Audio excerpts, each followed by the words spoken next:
you can start us off now. Hello, everybody. What's up? Noogity Chonkapod. Okay, tell the folks the funny thing. Okay, chat. So, you know, Chonkapillar started as Chonkapillar. Now Chonkapillar is entombed in a little pod, so that makes him Chonkapod. So, do you think he's going to evolve into Chonkafree? Chonka.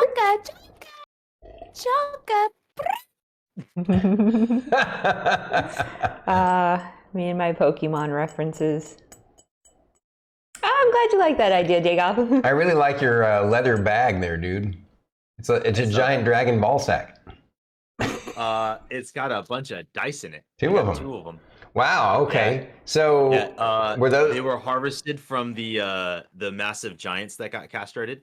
Oh, okay. All right. So and I take it those are the mineral deposits because you know they were eating too much iron in their diet. Yep. Oh yeah. Yep.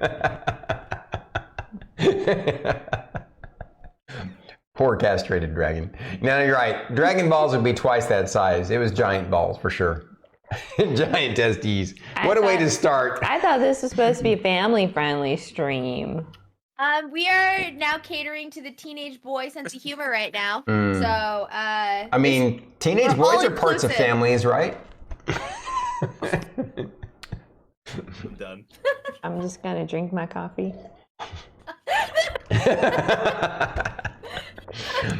Okay, all right. So, welcome back once again, everybody, to StormyD Games. I appreciate you all joining us tonight. This is our 49th episode of Isles in the Mist. See, you've given Druid the giggles, so that's good. Yeah, it's good. Druid giggles is great content.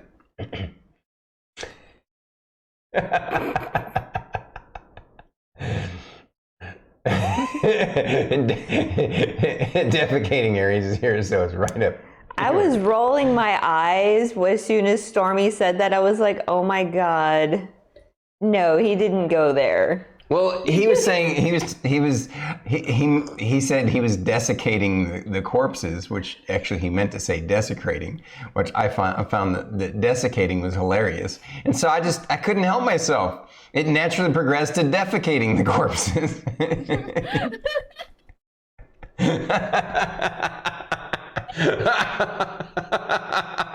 Poor Druid.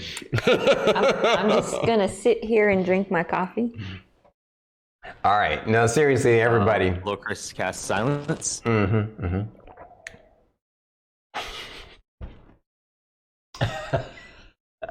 I could mute everybody and then no one would know better.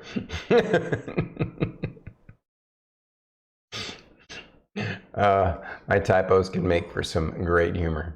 That wasn't a typo. That was you speaking. Hey, verbal typos happen too. Oh, okay. Oh, is that what we're talking about now? Verbal typos? Exactly. I didn't know that was a thing. Typos I didn't know is my specialty. All right. Cast silence and it was super effective.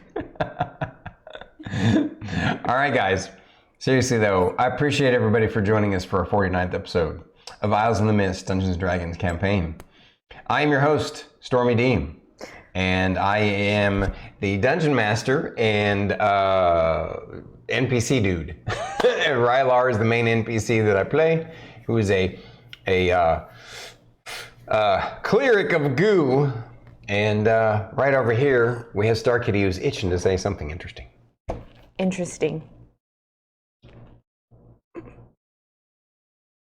I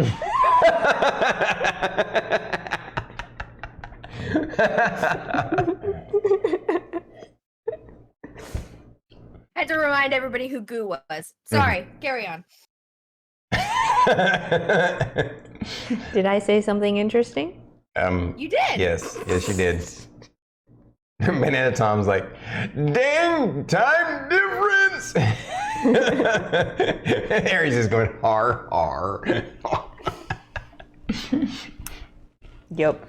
All right. Hello, everybody. I am itsStarkitty. I am playing Emillynn Ray, the warbard of the party, interpreter of Philip, and a giver of bardic inspirations. And he's a half elf, College of the Battle Singer bard, and this is Philip. Wonderful. Who's next? You name them.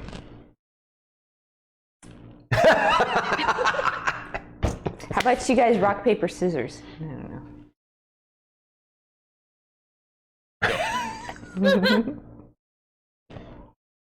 I'm Druid IRL. I play Fern, Circle of Spores Druid. She's a wood elf. This is Chockapillar. What? Are we doing that thing again? Just wanted to throw back. Chunk a pod right now. Are you trying to make are you Chockapod. Chockapod. Chockapod. Are you trying to make caterpillar prawn? What's going on over here? Family friendly, guys. Family Does that mean friendly. he's a cephalopod now? Cephalopod. Is it like a cephalus pod? What? A syphilis pod? Oranges. Okay. Oh, and one other thing that Fern missed describing herself, general engine of chaos. Yes.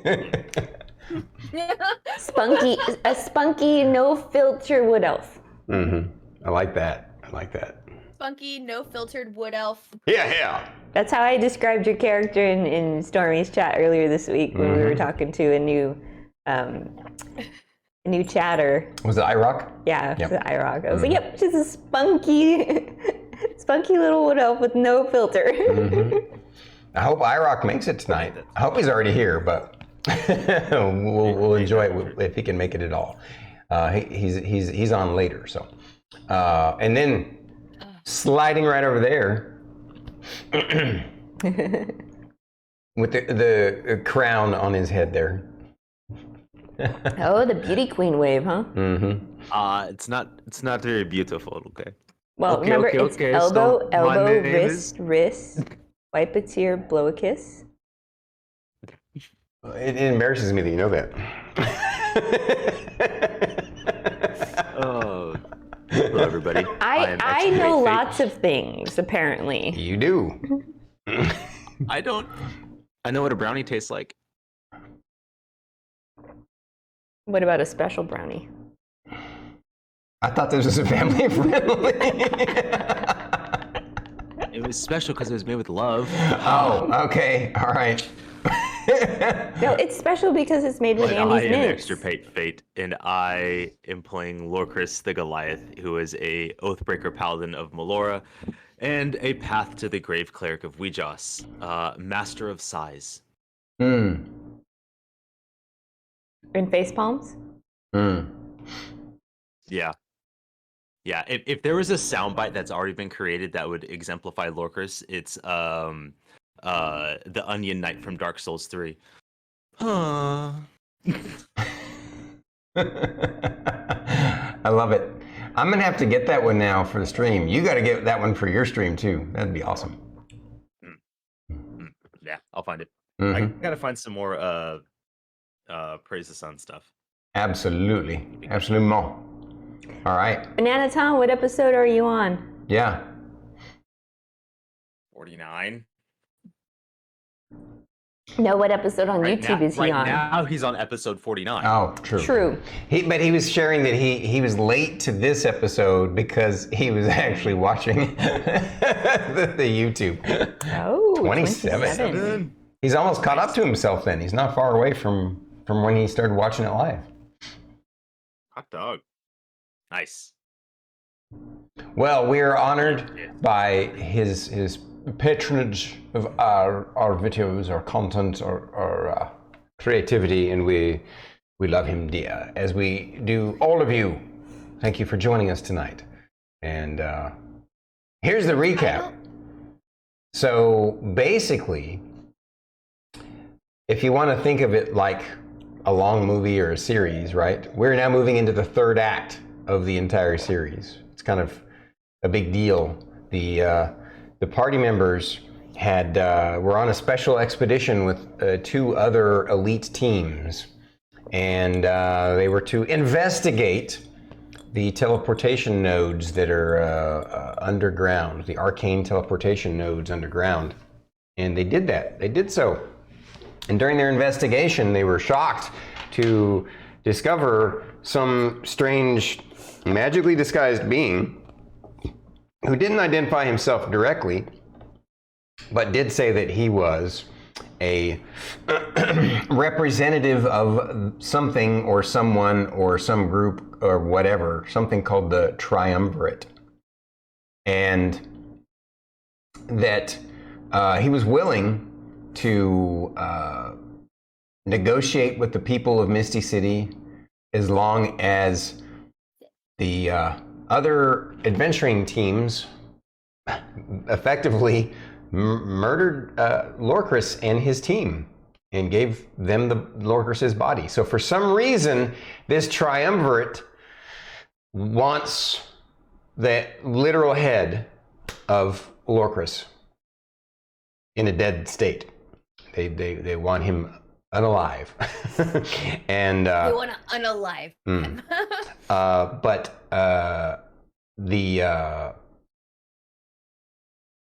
There was this moment when it appeared on the surface that the other 2 teams were actually considering this possibility.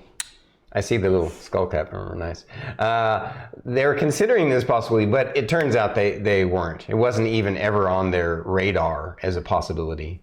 For 3 main reasons. 1, they don't negotiate with terrorists. 2, they don't even know that guy is telling the truth. He could be just trying to trick them into fighting amongst themselves.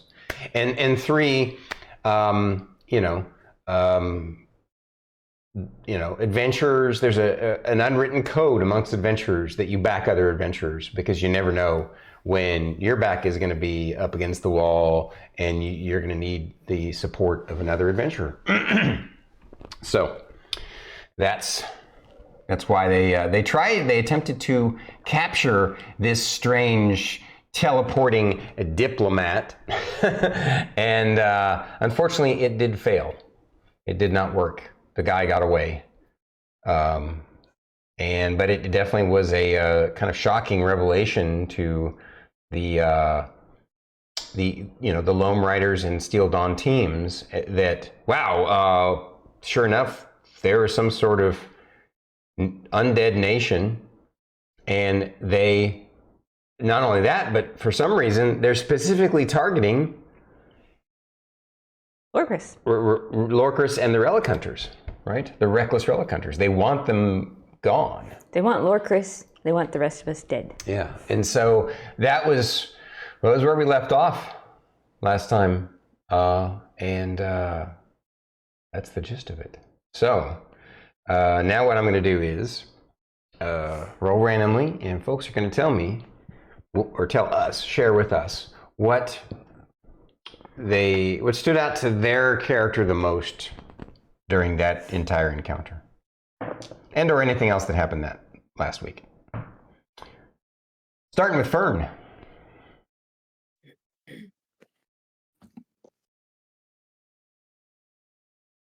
I would have trusted Daxton if he would have actually danced with me. But he said no. And I was prepared to send him all the way to the moon. Because if they were gonna try to hurt Lorkris, I would have it's gravity. But, he actually does like us. So that's pretty cool. But now we have to deal with the fact that everybody is going to know that undead Goliaths are trying to kill Lorkris and us. That's not very cool, and I'm kind of stressed about that. And now we have to hang out and sleep in the same camp as them for a whole entire night. What are we supposed to talk about with them? Like, I sure wish we had more pie.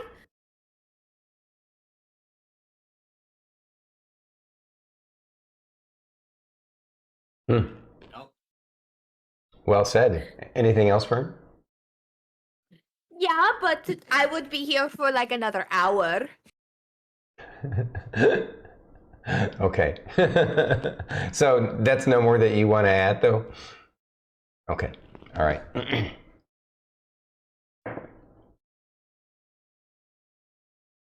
Emillynn. Emmelynn's inner thoughts about last week's episode. The humanoids want Fern. The undead want Lorkris. What was that eye thing with Rylar? What does this island have to do with all three of them? And what did I do to attract all this?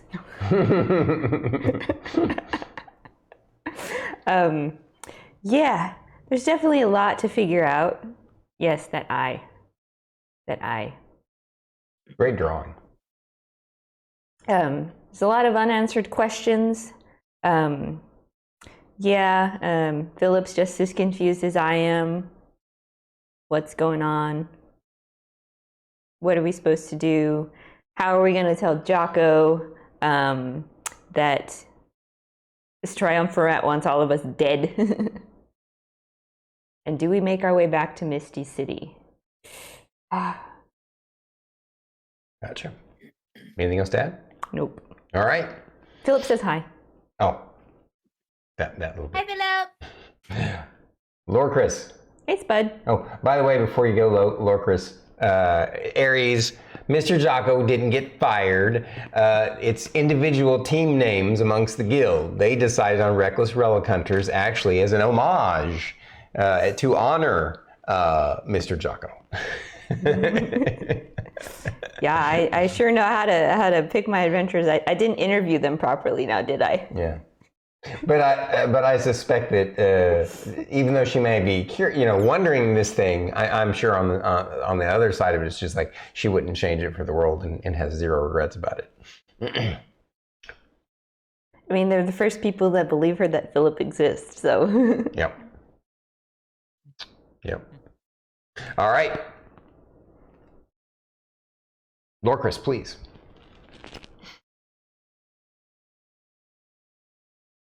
Well, that was interesting.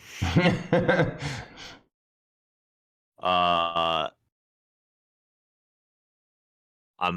glad that Daxon and Gashura and the rest of their teams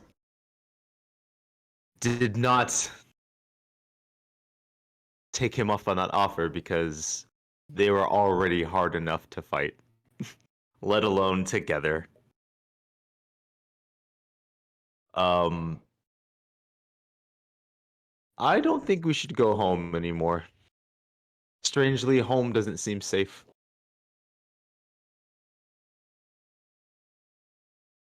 What did Emillynn do to deserve this?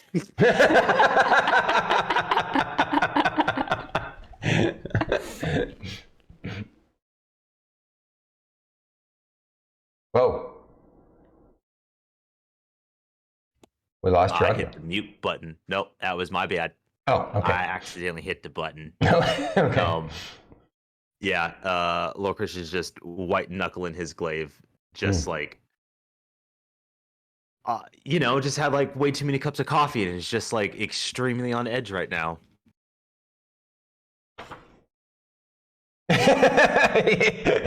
Fern pointing to yourself to be like, yep. I think, yep. Stop it. All right. Well said, everybody. Appreciate your candor. Rylar. Oh. Rylar's turn. Yeah, Rylar's like, who is that weird, freaky undead guy who's pretending to be a human, and why did he show up? And why do they want to hurt, boss man Lorkris? That doesn't make any sense to him. He's like, Lorkris. He's like, I thought Lorkris is a pretty cool dude, and like he's like my bestest friend, and then why are these guys, like he just came from the main area. How do these people even know him? This makes no sense to me. And you know, he was like, if he, the whole idea that the other teams would have even considered going against him is lost on Rylar. He's just, from his point of view, he's like, well, it's too bad they didn't capture that thing. They could have moved faster and gone after him faster, I suppose. And he was like, he's pretty happy that we're all still together, and he doesn't understand all these things about how Steel Dawn has to go back and stuff like that. But he's just curious to see what's next and where these weird undead people come from.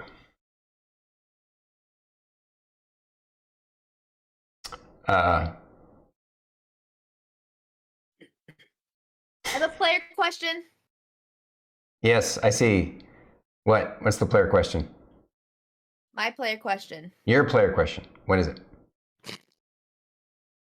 Is this actually a good time to interrupt like your monologue? Because it was just like, oh, I have to write this down to ask. No, absolutely. I'm done, actually. That was it. Okay. That was...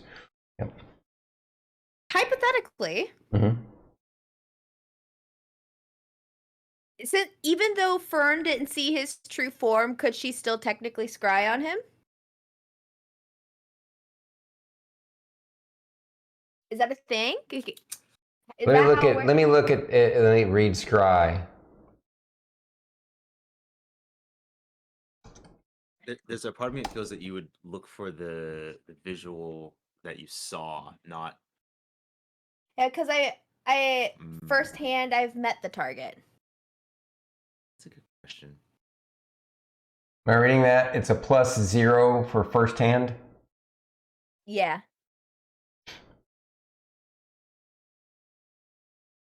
I'm not saying. So I would say that it would be second hand, because you met the target, but you didn't meet them in their natural form. So what's going to happen is when they go back to where they come from, they'll probably be in their natural form. So the idea to me is that scrying is about kind of you mystically kind of focus and lock on to that person based upon your mental image of them. Since your mental image of him is incorrect, that's why I'm downgrading it from first hand to second hand. But I would say you could try. Cool. I'm not saying Fern would actually think of this, but I was just trolling through my spell list, and I was like, no, actually, honestly, I can even see how your character might think of it, because she's thought about scrying on people before, and now suddenly she's upset at that they want to target Lorkris like this. To me, if there's any moment where she would think about using it in a practical manner, this would be it.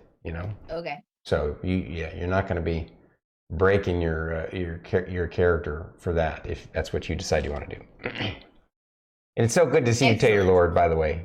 Thank you for joining us. And all you other folks who are lurking in the background. Spaghetti. Mm-hmm. Yeah, Fern has not been able to scry on anybody this because Emmillynn's like, no. Basically, it's just no. Invasion of privacy. They have to accept the terms and conditions first.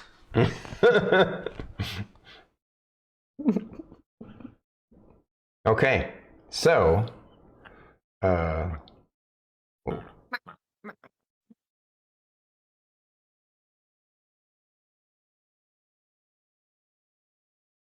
I guess, was there any other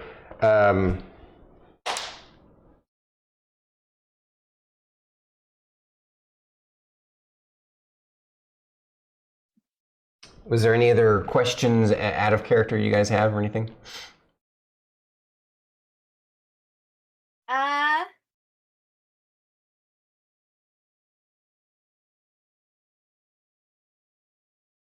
No.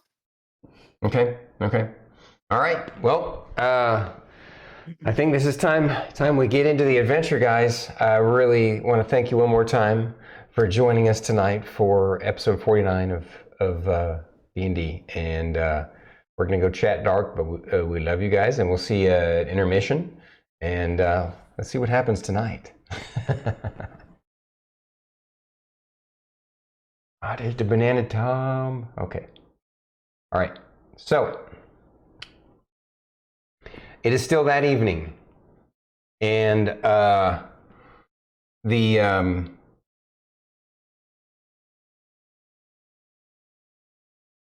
everyone kind of sits around the campfire in sort of a silent kind of fugue, right? Everyone's just sort of thinking about, referring to the other two teams, right? What just happened, obviously Daxon and Gashura are having a quick chat, and they're disappointed that they weren't able to capture the enemy. They're not even sure they would have, even if they had been able to anchor them. But they, once they stop that conversation, they basically sit down, and the other parts of their team sit down. And Gashura says, "I believe we should ponder this for a bit before we converse about it more. Trying to process everything that we experienced, everything that's going on, finding out there's a new major player on the island that we had no idea was even here after all these years. And not only that, but finding out they're specifically targeting one of our own makes so little sense. Let us ponder these things." And basically the other team members are like nodding their heads. And Yes, Fern. So did everybody just assume that big random storm that's brewing over there on the other side of the mountains? Everybody just assumed that was like the humanoid army people? Basically, yes. I believe, in Daxon says agrees, is yes. Ultimately, the MGA, since they have so little information on it over all this time, we have always assumed that the only, viable force on the island was this strange clan of the Bloody Eye, this cult of the Bloody Eye, because that's the only thing that we've ever encountered, right? Except for the disappearance of bodies, which we still attributed to potentially the humanoid army for some reason. Ooh. Oops. Sorry. I was jumping in to add something, but... Okay, it's all right. It's all right. So,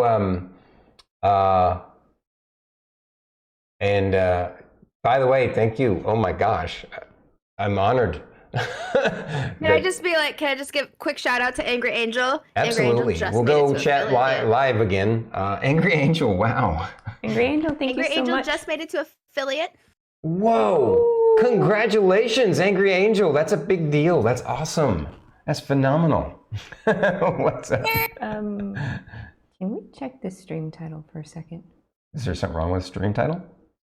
Edit stream info? It says bandwidth and banter Isles in the Mist Part 49. Oh.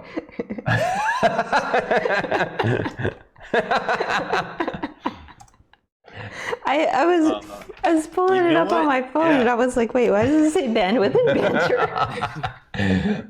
Good catch, guys. All right, we're super happy you're having fun watching us, and I appreciate the gifted subs. I'm honored. Thank you so much. I got to do it. Thank you. So appreciate you guys, and we're gonna jump back into the fray of it. Enjoy the show.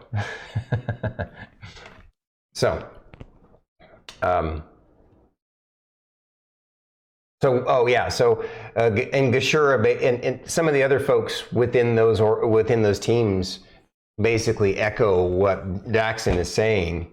like Foley pipes in and says, "Yes, we've never gotten any kind of intel about what goes on over there.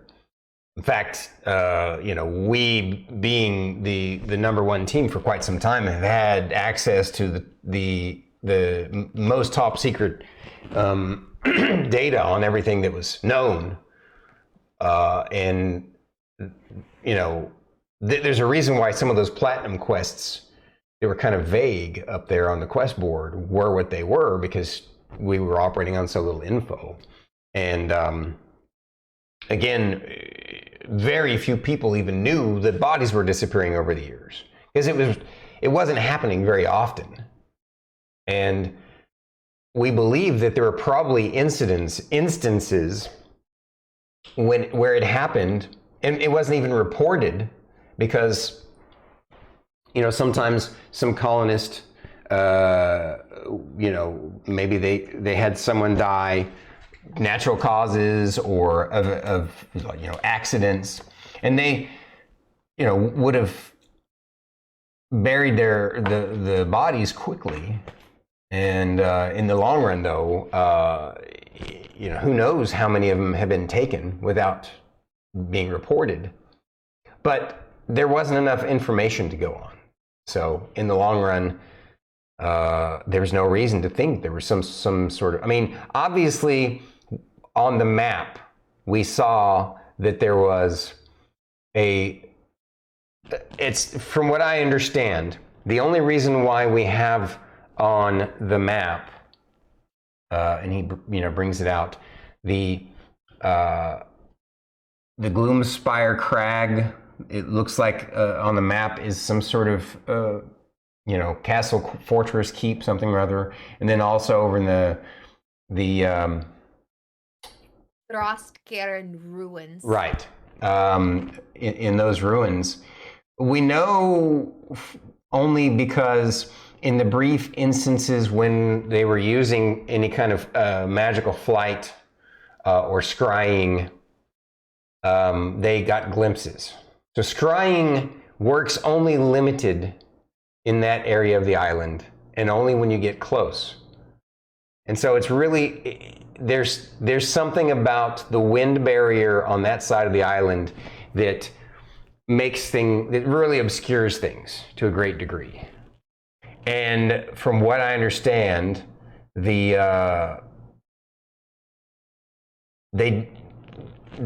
attributed the different architectural styles of the buildings. The assumption was that it was just one kingdom with different architectural styles over time. We didn't, jump to the conclusion that there was two kingdoms. In all honesty, though, I suppose at some point somebody should have thought of that. But as just the ground grunts like us, there's no reason why we would jump to conclusions like that with only a map and not enough information about it. And then Daxon pipes in and he says, "Yeah, Foley's got it right. Basically, we're just operating on what we know, and I believe that the MGA has made too many assumptions on what they did know. But they at least use that the critical thinking method, and they leave it open-ended, where it's all about, if you find new information, share it. And that's why they had a lot of those platinum level quests the way they were." And then of course Gashur is nodding her head. "I understand, yes, this makes sense." And so and then what's his name? The Furbolg that I always forget. Marlu? Yes. Marlu says, Marlu. he says, "Oh, why do you ask, Fern?" I was just curious. Because,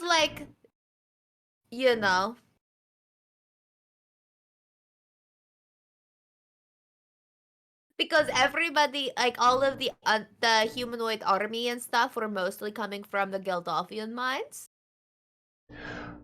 Yes, I believe from the lore that the law that was shared, or all the details and such on the reports, I believe, correct me if I'm wrong, Daxon or Gushur or anybody, that the assumption was that if the keep over my own, back to the map.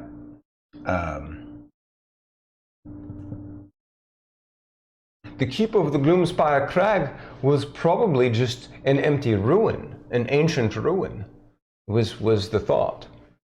And so... That was magically making, clouds and stuff. Well, no, I think... I don't... Gishur says, I think I can explain that. If I remember correctly from that report that was done, again, this was years ago. There's very little progress that's been made on this front, and the assumption was that the dark clouds over that area were some sort of potential, either natural or supernatural effect that may have been what caused the ruins to become ruins. And so there's no, nothing was ever, over that airspace from what I know, they weren't able to see any kind of life. And so it was just assumed that it was a dead land. Well, now we know it is dead land. Yes, just worse than we thought.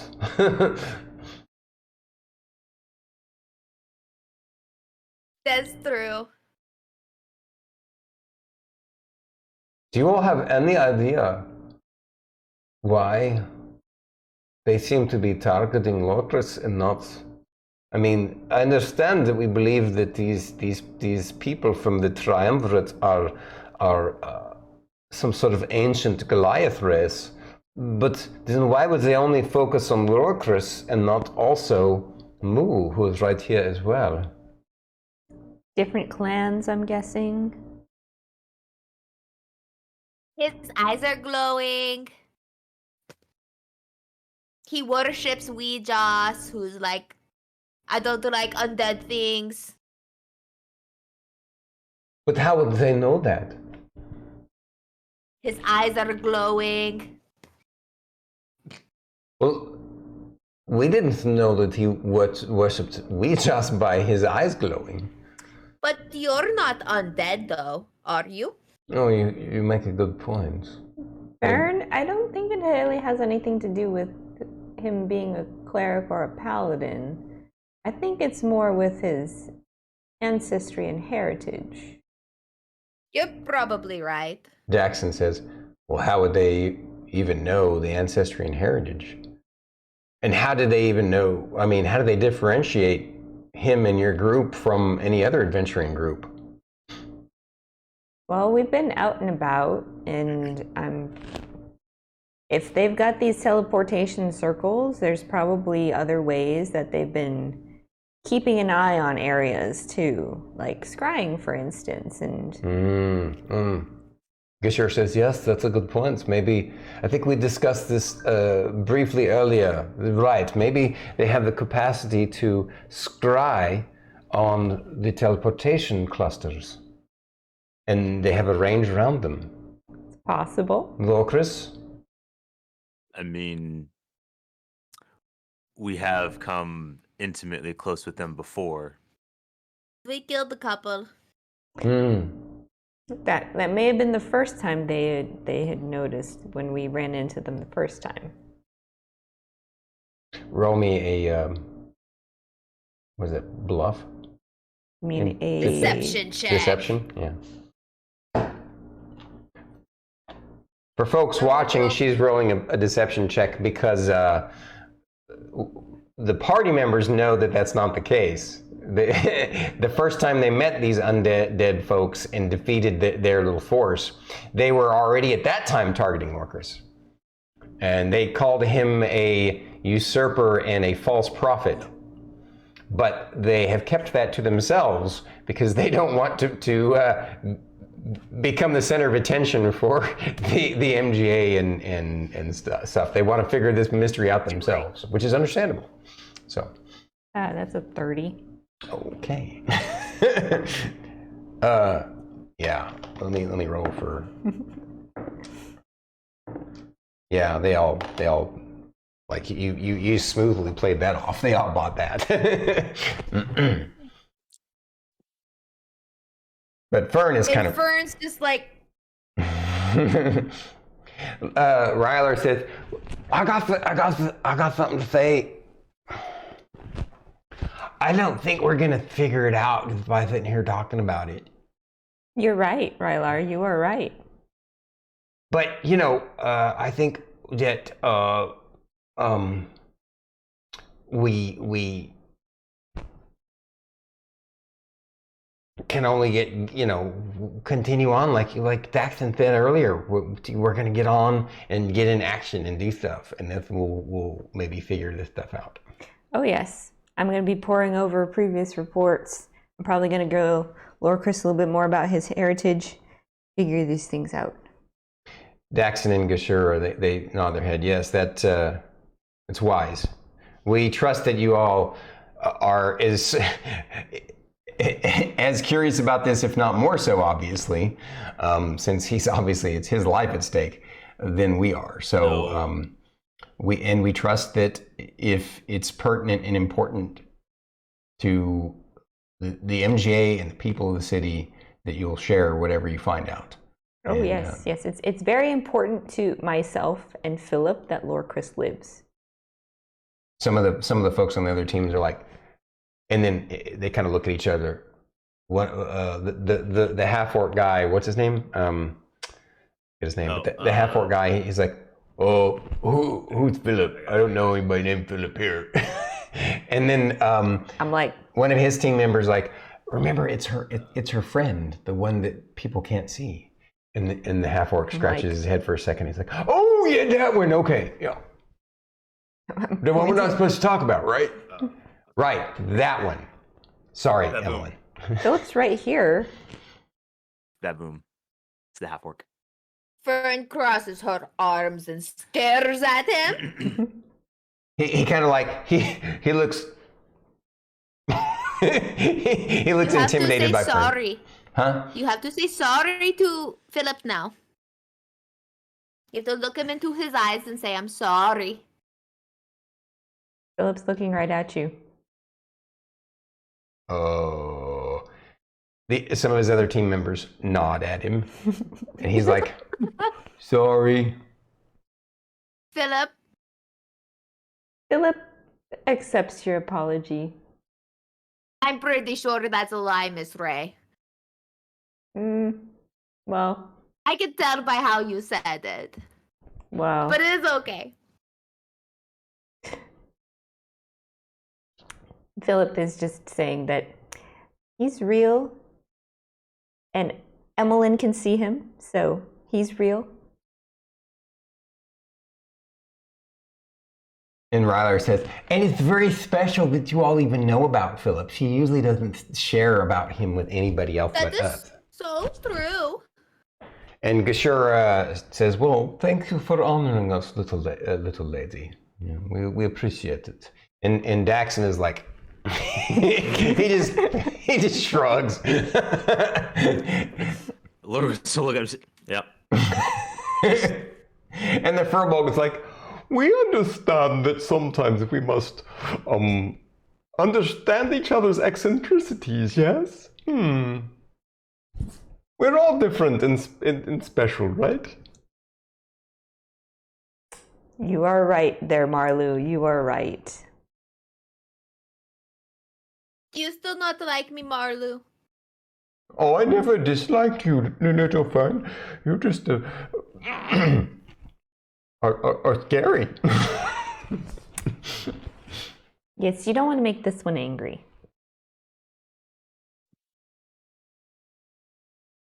All right.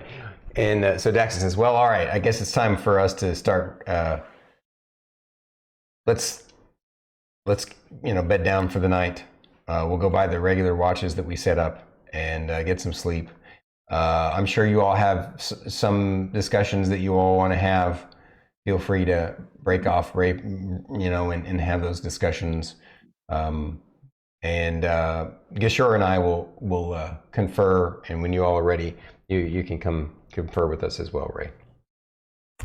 Emmelynn's gonna sit there and she's gonna be like that conspiracy theorist guy, putting like names here, connecting everything together, and just like, guys, I haven't figured it out yet.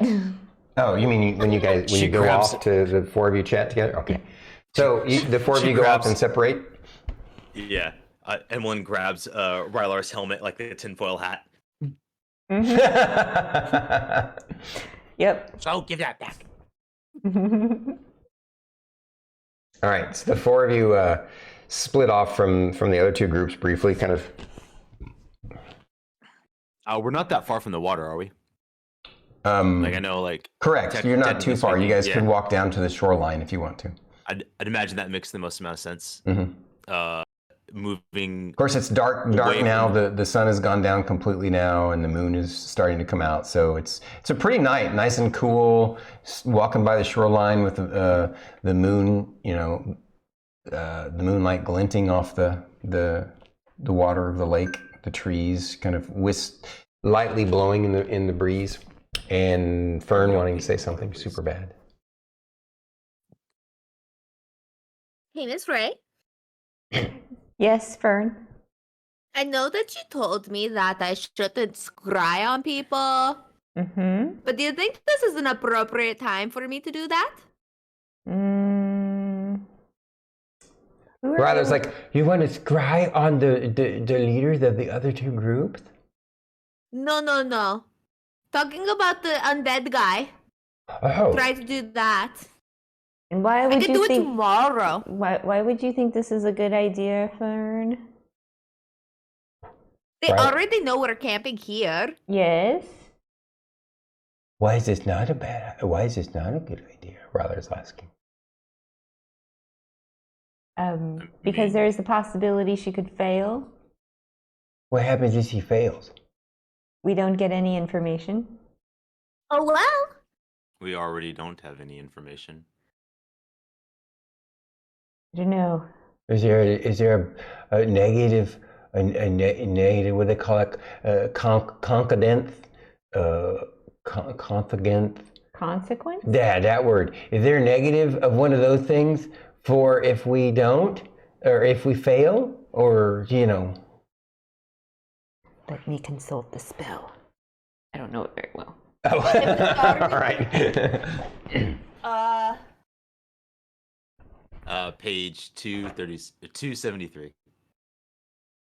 Look, I turned right to it. She turned right to it. I was like, I'm at 272. Okay. Bard knowing their own spell lore.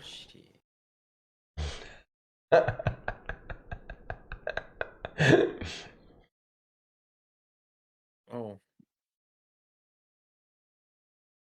I love this with you guys. I want you all to know that. I love this. So do I. So it just says on a successful save, the target isn't affected and you can't use the spell against them again for another 24 hours.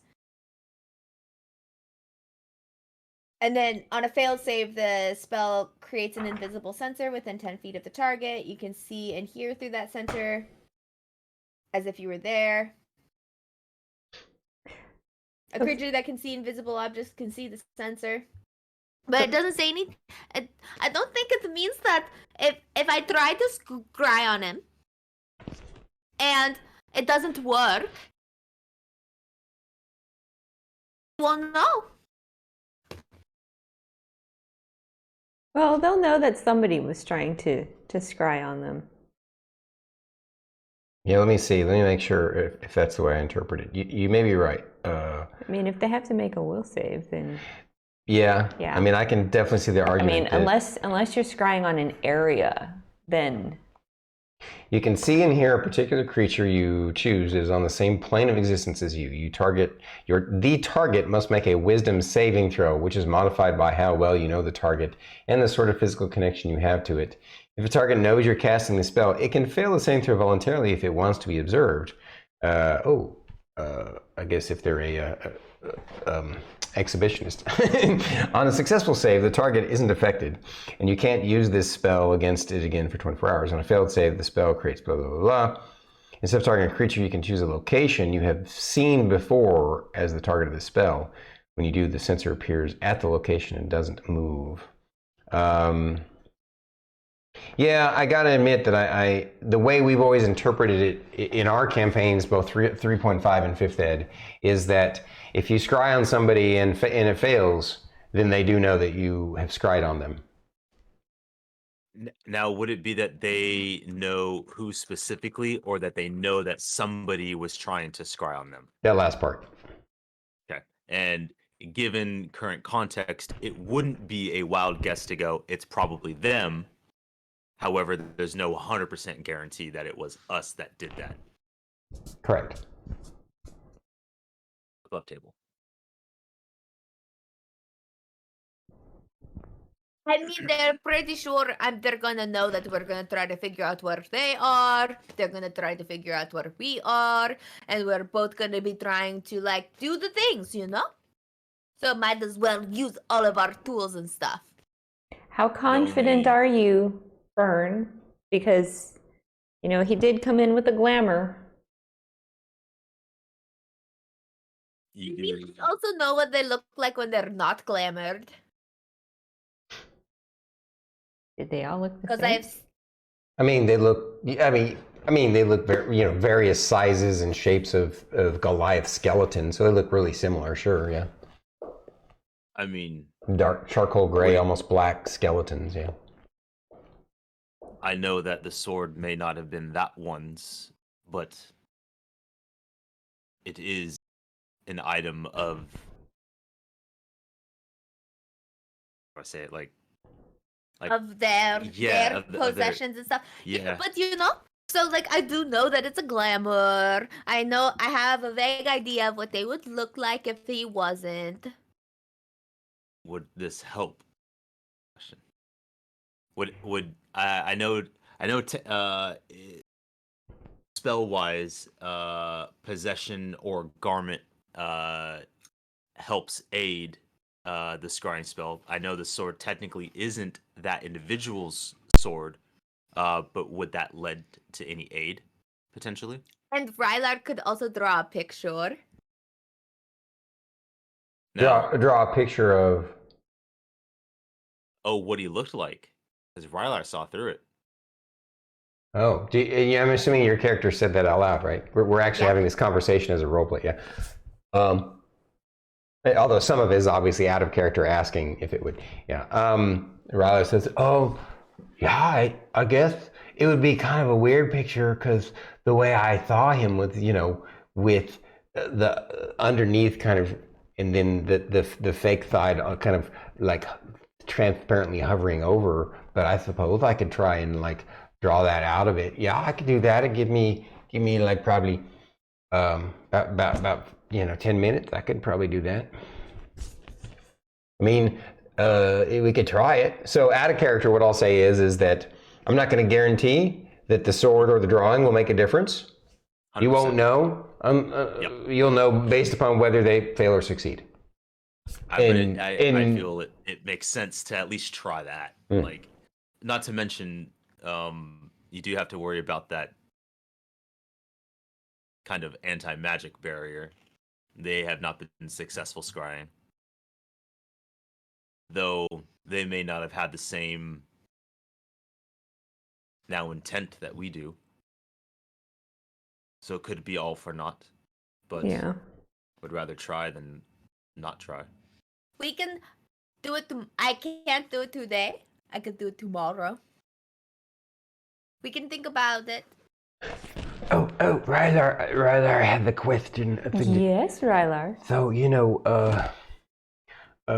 I know we're going to talk more about stuff, about all that happened and stuff, and figure stuff out. But aside from that, I kind of wonder if maybe, because I'm sure you guys have stuff that you want to talk about and everything. But I forgot what I was going to say. Never mind.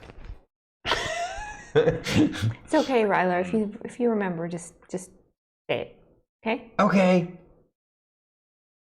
I do not think it is wise for us to go back to the city. I don't think so either. They are And I after think- us. So, What? You mean like we never get to go back to Misty City?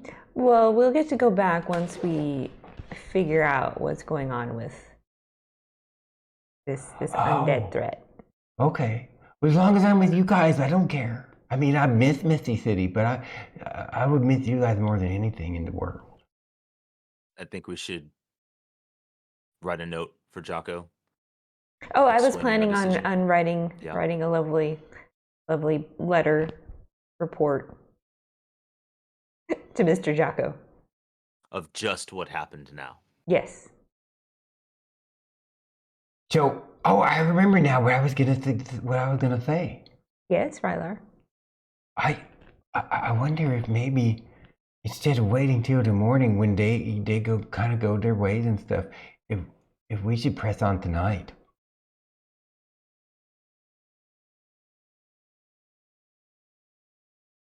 I mean, we could travel on for a while and find another camp spot, away from them too, because it's not just about protecting the people of the Misty City, but what if the army comes now or something and comes after us? We don't want to get the Steel Dawn and Lone Riders people killed either. And I mean, and not only that, but the faster we get going to maybe the faster we can figure this stuff out. I don't know. I just thought maybe, I'm just kind of super amped up by what happened, and I don't feel tired, and I feel like, I know we'll end up being a little fatigued if we press on, but if you all don't want to, it's all right. But I just wanted to throw it out there. Not a bad idea, Rylar. What do you two think? I mean, we tell them, right? We would tell them. Oh yes, I would want Daxon to deliver my report to Jocko. Would you have time to write it? Can you make little bitty reports instead of the great big ones? I can try. No guarantees though. You have to roll against compulsion I to write also a novel. I also want to write a little note specifically for Daxon, though. Well, while Miss Ray's making her little summary report, you could me write that. I'll help you write it, Fern, if you want.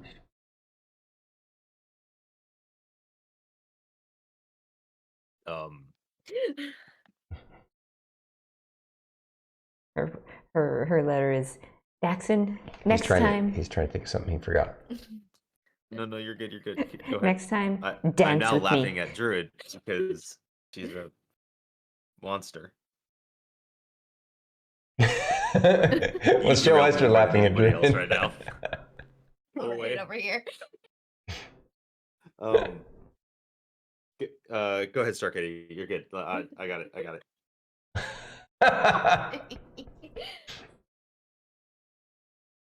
You're saying. Her little note is Daxon, you owe me one dance next time we're in town. No, I'm curious. I'll be curious to see what it was. Seriously though, you were saying what you want to. Oh, I was asking them what they thought of us leaving tonight instead of tomorrow. Yes. I have mixed feelings on that. Part of me feels that if more show up, we have strength in numbers, knowing that Crystal Hedge and Steel Dawn will fight with and defend us. At the same time, if they do come, it makes the most sense to ensure that the strongest are at the strongest to warn the others. I think we're kind of in a hard spot either way. Well, Boss Lorkris, like, didn't Gashur say that after he teleported away, they disintegrated? I said the word right. They disintegrated. Oh, I messed it up again. They disintegrated the thingamajigger, the teleportation root cluster thing. So that means that if they send an army to fight these guys, then they would need to come from one of the other nodes, right? So what if we leave and go to one of the other nodes and then sort of like draw them away, because then the bad peoples will cry on us and see that we're by ourselves. I don't know. I just don't want to see our see these people get hurt because of us. Oh, sorry, cough.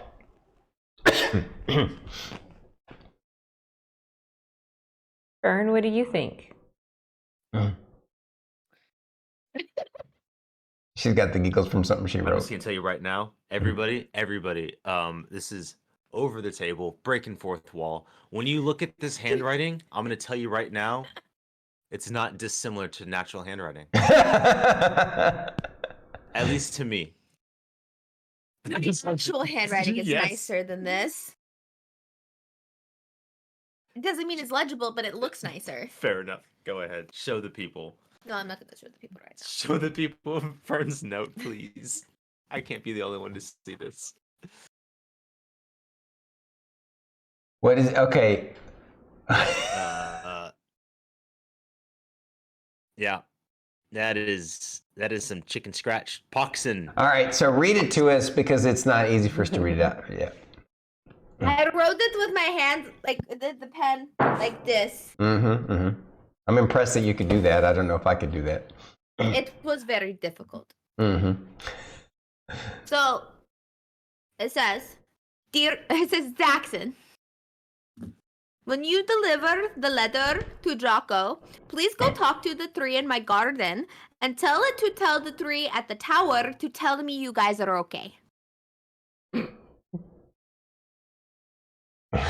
Sounds like something Fern would write. Definitely sounds like something Fern would write. and something that Daxon will have difficulty comprehending, but okay. She wrote it down. Step 1, go to garden. Step 2, tell the three that you guys are okay. And to tell the three, it's not hard, Daxon.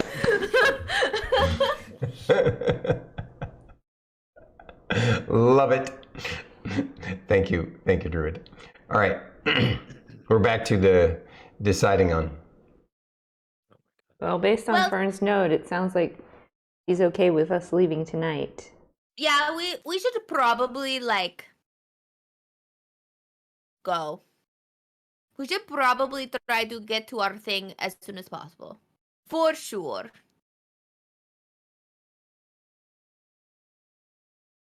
Lorkris?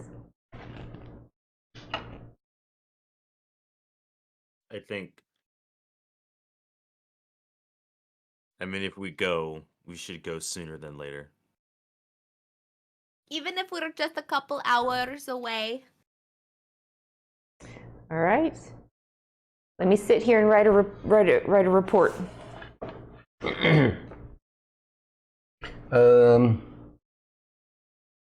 Yeah, okay, found it.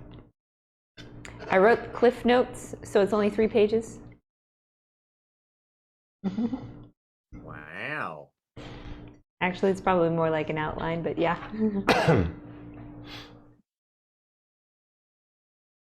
Let's get over here. That's weird.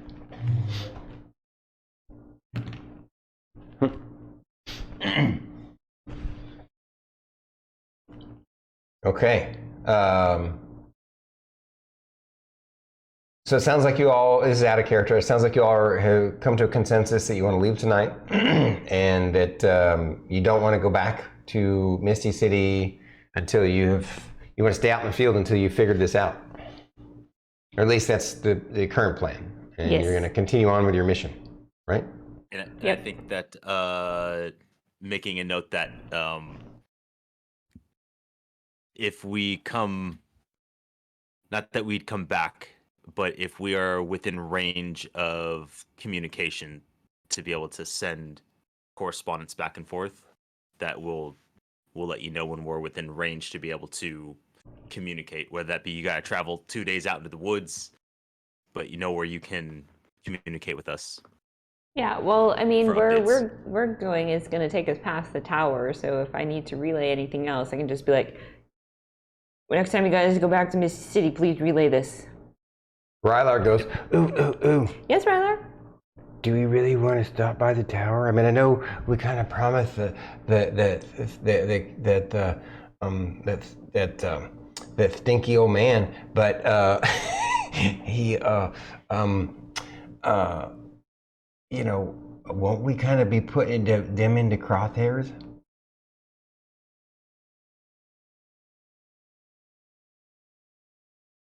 That is a fair point. I True. want to fix up their garden. There will be more time for that. I think the further we are from establishments that could be harmed if they decide to track us down, or when they do, the better. For now. And we promised that we would go see him, but we didn't say it would be on the way. Maybe once we figure this stuff out, we can do it on the way back. That is true. True. I guess that kind of ruins your note, though, doesn't it, Druid? Who's Druid? I mean, Fern. Sorry. Stormy brain fart, not the... Well, always. I mean, I can always ask a different tree to talk to that tree. I'll figure it out. It's fine.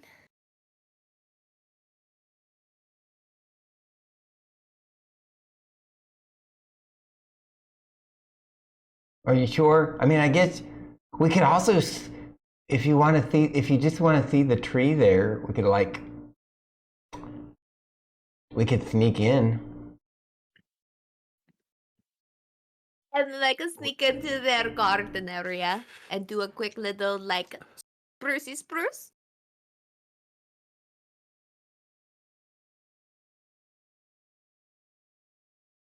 Will it take us longer to get to the tower than it will be for Steel Dawn to get back to Misty City?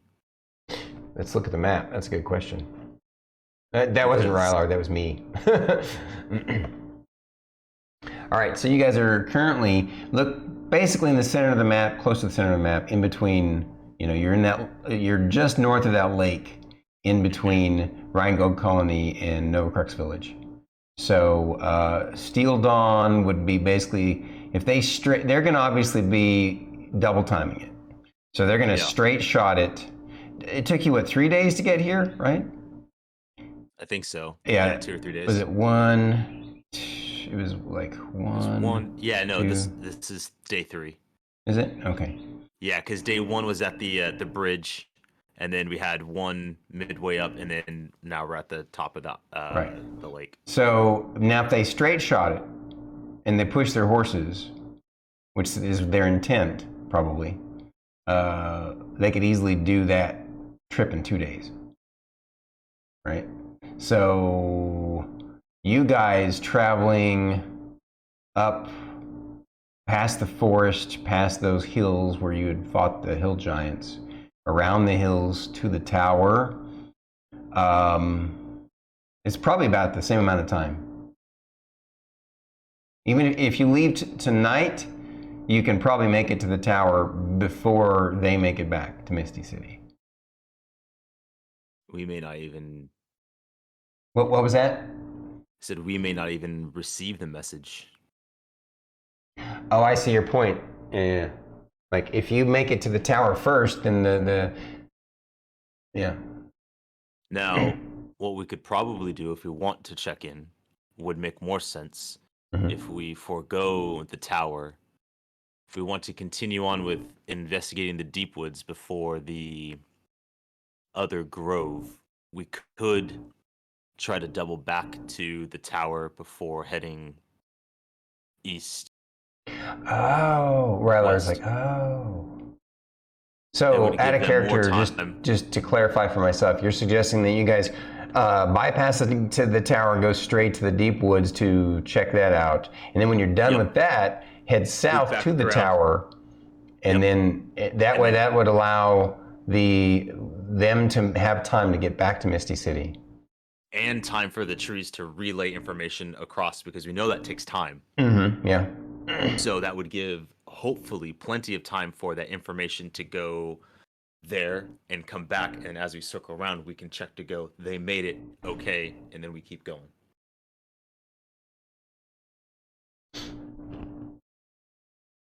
And then Rylar says, and I guess really, if we're not there long, if we just stop by there, I don't think that the bad guys would come after us or come after them, right? I mean, if they're going to target them, they already know about that place probably. Yeah. I mean, we can do like a quick little stop going, here, please send this back to Misty City, make sure it gets to Jocko, but we're on another mission.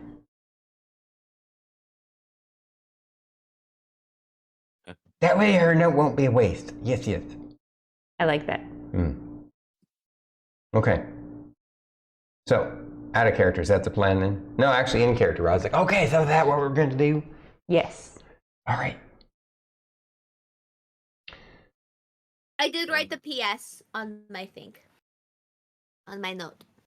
Postscript. Huh? You peed on it? What?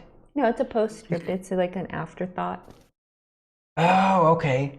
Yeah. I also I said, PS, please tell Frederick we're okay and to take care of the garden while we're gone.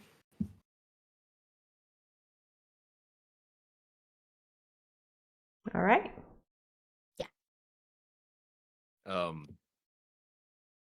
I'd probably say that while Emillynn is finishing up her report aspect, Fern is doing her Neanderthal note.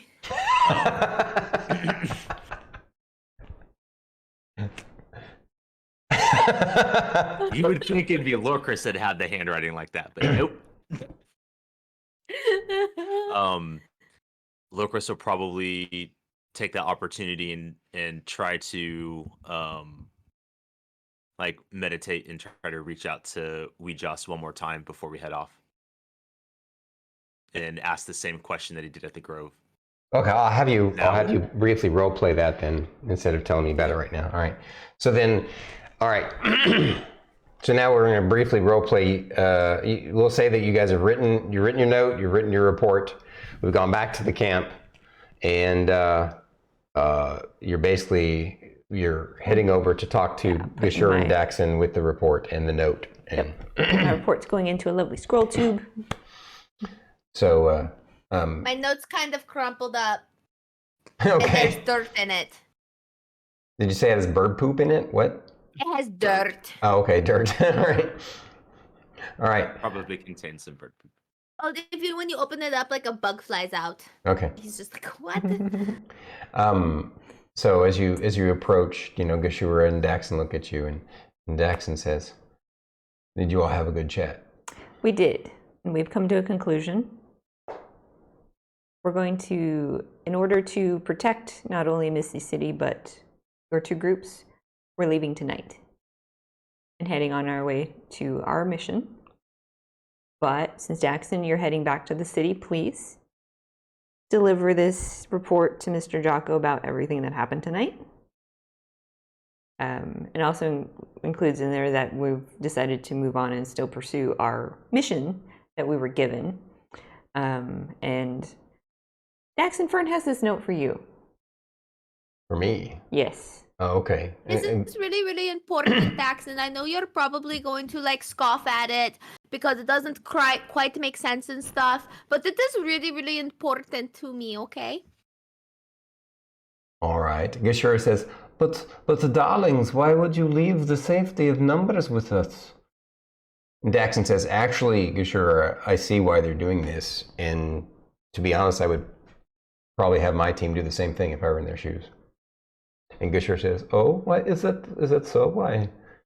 And Daxon says, "Well, I'm sure that they know that we're confident enough to protect ourselves and protect them if we were up against an army, and the three of our forces would be very effective. But despite that, it's not even just about protecting our teams, but by them moving on now, they're going to draw the attention of these folks away, and it will allow us the mobility we need to get things done more quickly. And Gashura says, Yes, since they're targeting us, if we divert their attention, other things can get done in the background. Daxon says the only flaw in this is that, you know, we have been actively taking care of all those nodes. We don't know how many of them are still out there, the direction that you guys are heading. So it's possible they may not be able to even track you. But then again, it depends on their level of magical technology, right? Mm-hmm. Now that they are targeting you all specifically and they are familiar with you, maybe they're tracking you all, you know, on a different level beyond just the teleportation nodes. It's so possible. I mean, at this point, we just have to operate from speed and mobility. So Gashura says, this is why you are the number one team. So please, Daxon, return this report to Mr. Jocko. Oh, of course. Gladly. And this note, Fern, this is for me personally? Yeah. And I know it's going to be very confusing for you, but it is very, very important that you do it. Okay? This better not be some sort of stool sample or something. No.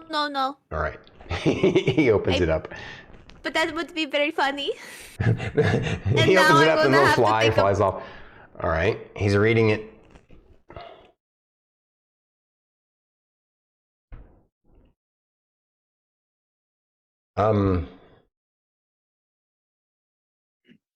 So, do you need clarification on anything?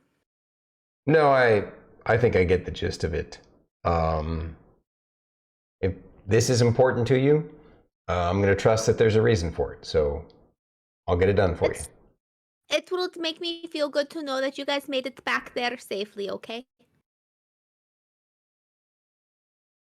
If that will help, improve your morale in the field and improve your effectiveness, then I wholeheartedly support it. I'll make sure to get it done.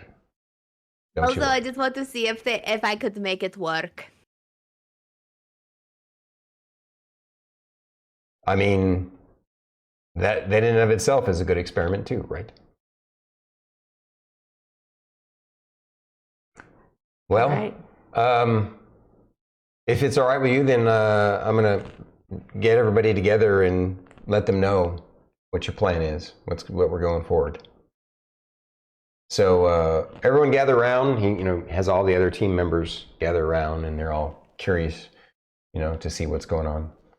He says, "Well, the leaders of the teams, have conferred amongst each other after."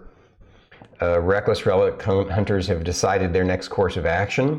Obviously, we all know that our team, Steel Dawn, is going to be heading south. We're basically breaking off our Goldothian Mines mission, at least temporarily, to head back to Misty City to report this new development.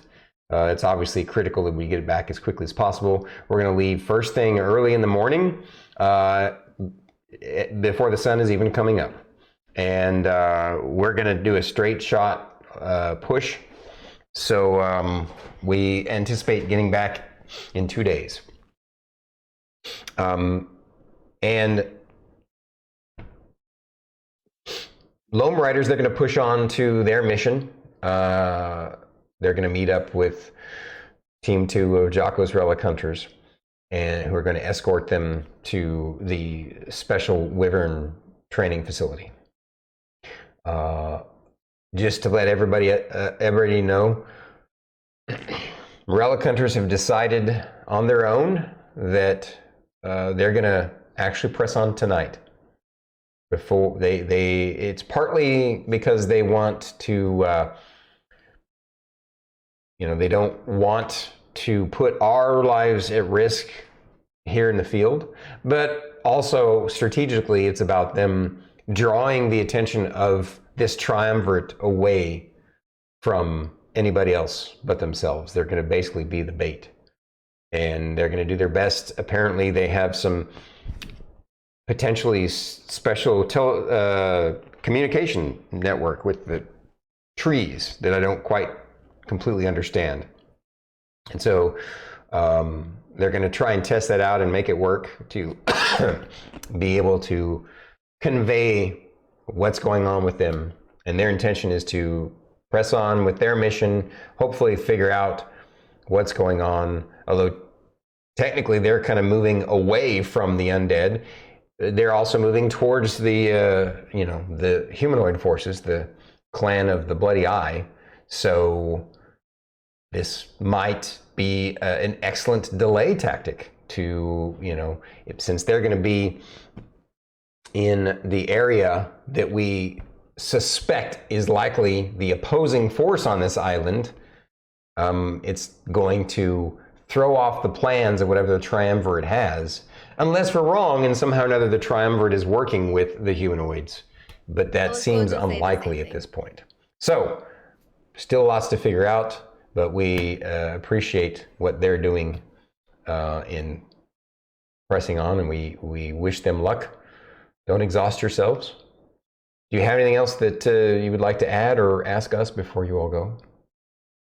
Be safe in your respective missions.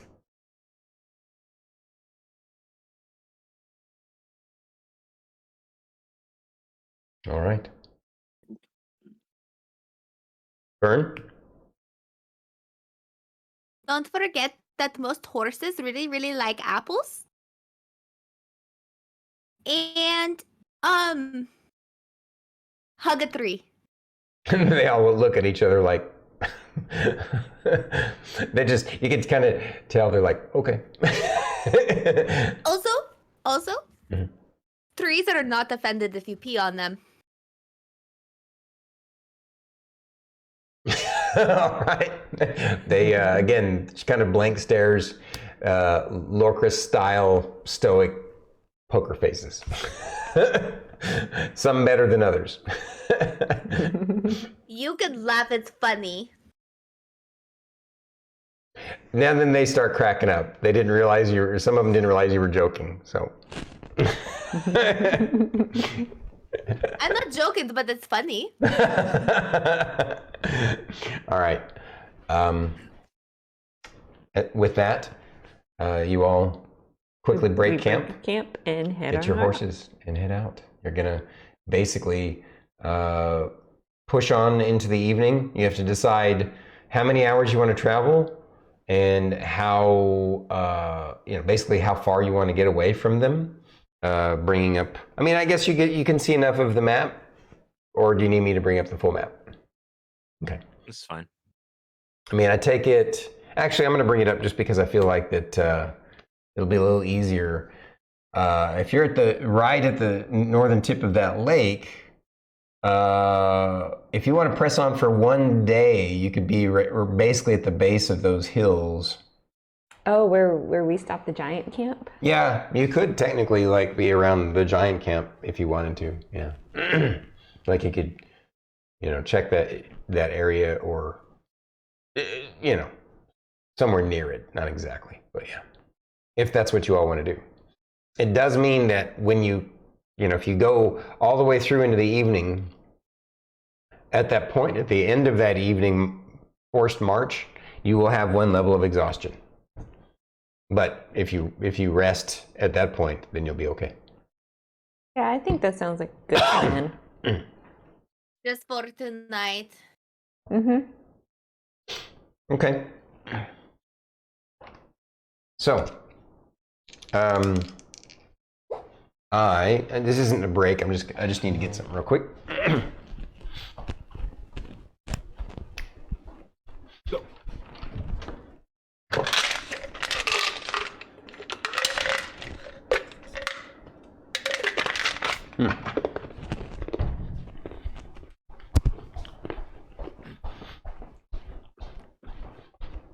Sorry, for some reason my dinner giving me a little bit of heartburn. Uh-oh, she had to take a break. We want to take a quick break. I mean, it's a little bit early, but that's all right. No, she just had to use the little girl's room real quick. Yeah, I need to too, so. Oh, do it. So is it intermission Should we cast time then? polymorph? I guess it'll be, yeah, we'll just do an early intermission.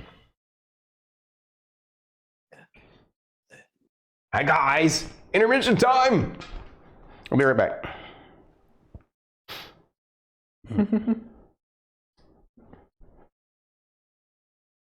You guys entertain the troops until we get back. There she is, she's already back. Of course, if you guys need a break. My chair. Fuck. You guys should. I don't. Lorkris took over the chair. No, can a moderator please do exclamation point Angry Angel books? Exclamation point SO at Angry Angel _03? Nope. Oh, it didn't. I see what you're doing. Yes. I see what you're doing. Yes. Shmeep. Here we go. That is. Thank you. Look at that. The #1 prized, amazing, wonderful, hardcore, awesome moderator ever to exist. All right. It smells like Funyuns over here. Oh, because I'm eating Funyuns. Yes, Angry Angel, thank you again for the gifted subs earlier. We very much told me to get up. appreciated. I look forward to tuning into your next stream. I don't know why I wasn't following you before. I'm now following you, so I look forward to your next stream.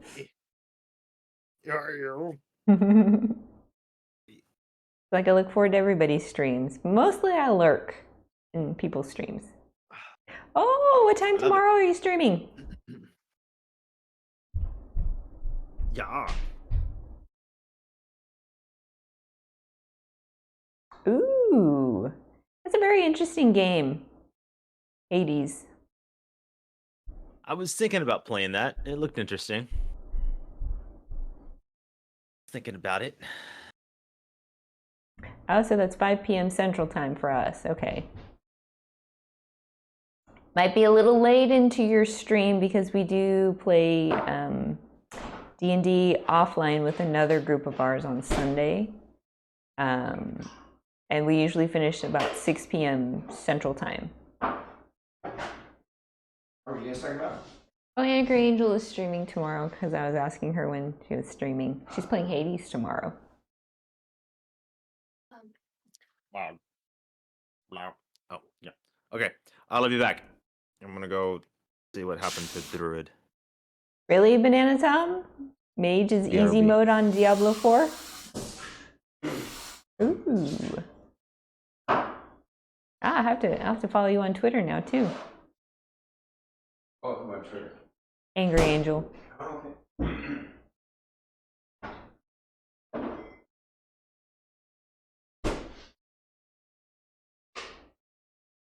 Ooh, a book reviewer. That's cool. It is cool. What's your favorite book genre to read?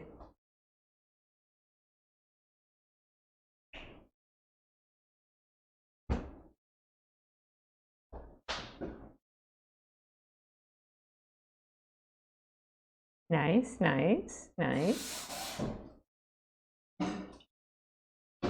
Ooh.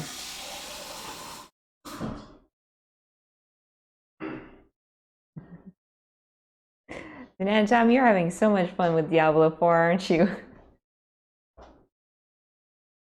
Is he playing? Is he? And then Tom, are you playing Diablo 4 while you watch us?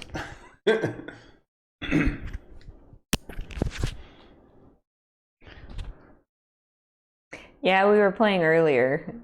Stormy and I were playing with Banana Tom and Dagoth and Ares. Yeah, actually, technically speaking, today and yesterday were the longest streaming streaks that I've had. I mean, technically, I broke for like I didn't, we slept last night, and then we went to the gym and the grocery store and lunch. But from 12:30 till almost 5, we played. And yet yesterday, I started at 11 a.m. and played through up until Bandwidth and Banner, and then played again after Bandwidth and Banner. Man, but honestly, 3 of those hours yesterday were all waiting in queue. So. Yep. Now it's my turn to take a break. Banana Tom is thinking of moving over to drawing. I mean, it is super late. I will entertain the troops now. Angry Angel, it's awesome to hear from you, and it's really cool that you're into historical fiction and fantasy book reviewing. That's awesome. Is that your IRL job, or is that like another side hustle, or what? And Banana Tom, I approve of your idea of wanting to draw if that's something that you feel like doing. Oh, it's a hobby. Right on. Cool. It's a hobby that could turn into a day job, right? Or at least a side hustle. That's awesome. Where can we find your review? Is it something you do? Patreon stuff going? Yeah, I was gonna say, when that happens, make sure you put your Patreon links on your about section if they aren't already, so that we can check them out too.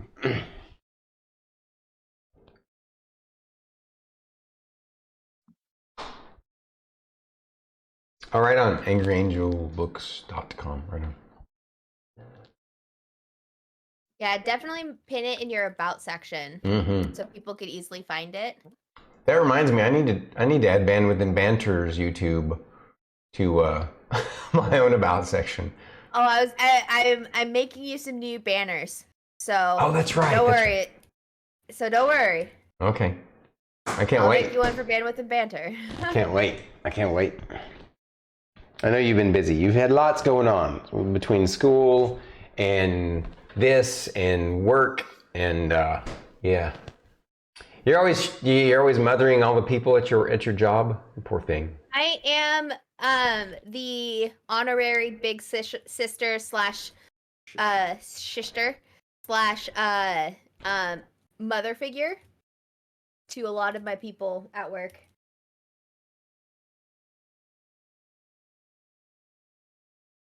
Derp. Big sister energy. BSE. It helps that I am the big sister because I have a little brother and a little sister. So it's an easy role for me to fill.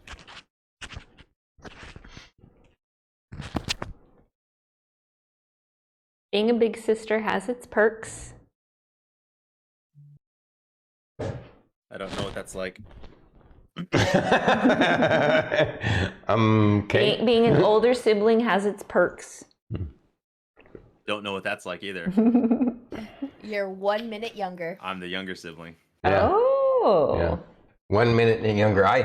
I sort of know what it's like to have a younger sibling because I had a stepbrother for a while, many years ago. But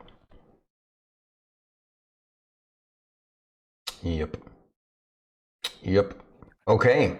Well, thank you guys for letting us take a quick early break. But let's chat just a few more minutes to make sure we know where we're at. All right. So the group is getting ready to travel on. Right. Mm-hmm. Okay. Mm-hmm. And he has something to say. No, wanted to do that. Try to reach out to Weejoss. Oh, you wanted to reach out to Weejoss, and I believe she wanted to scry, or did she want to wait until you guys camp in your second camp to scry? She has to do it the next day. Right. Oh, that's right, because she has to rest. Right. Gotcha. Okay. Only child apart from stepsisters, but didn't meet them until I was 23. Yeah, for the most part, you and I have that in common, Banana Tom. I'm basically an only child for most of my life. It was just a small chunk of my life that I was a stepbrother. But yeah. And I do not mind being an only child. I know it makes me a little kooky, a little crazy, and a little needy sometimes. A little vain. Yeah. I'm the middle child in my family. I Oh, feel it. I grew up as an only child, even though I have a brother. what? Oh, because Yeah. Yeah. one parent had one and one had the other. No, so my brother was born with a physical disability, and for quality of life, he lives with uh, another family that takes care of a variety of individuals that have a variety of disabilities. Hmm. So it was for the context of giving him the best opportunity. Though I've never not known I've had a brother. I grew up as an only child Oh, because yeah. that actually explains a lot. And I don't mean that in a bad way. I mean that in a good No, way yeah. because you're very creative-minded, imaginative, artistic, and that comes out a lot in only children. That's a very common kind of theme with only children. So. Mhm. But yeah, no. If if my bro ever decides to get back to streaming, that turd. He was playing the new God of War a lot, and I'm like, why aren't you streaming? He's like, well, I don't know. I'm like, bruh, come on. He plays video games with his face. Yeah, great. He plays video games with his face. Yep, I've caught a stream or two of his. Yeah, He should so be streaming that then. That is a I know. novelty. I know. I think it's on my Twitter, actually. I think I Wow. have a video Your Twitter. on my What? Twitter. Oh my what? But yeah, um, I'll find some stuff. I'll link his YouTube so you can check it out. Okay, thank you. I'll throw it in the Discord. Right on. Yeah, All right. it's one of Oh, my yeah. few posts on Twitter. So if you want to go look at my Twitter, Yeah. But anyway. All right. Well, all right. Thank you for letting us have a little break, guys. Everybody ready? Everybody good? Wait, we still got. Did anybody want to grab snacks? I'm good. I ate well before stream today, for once. and Druid, snacks. you have snacks. How about you, baby? I might grab some fruit in about an hour. Okay. We shall press on then. We're going chat dark again, guys. I'm Appreciate gonna you let all. my coffee settle before I add any fruit. That's probably a good idea. Here we go. Love you guys. Enjoy the show. Yeah. We'll see you chat with you guys at the end of the night. Thank you. All right. Your party breaks camp, says their goodbyes, and marches on through the night. Did you want to talk to Weejoss before we left or after? Oh, right.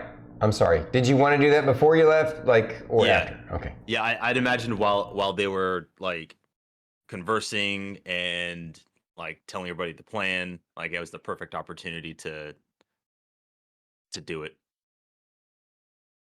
If that's what you think is better for you, okay. All right. All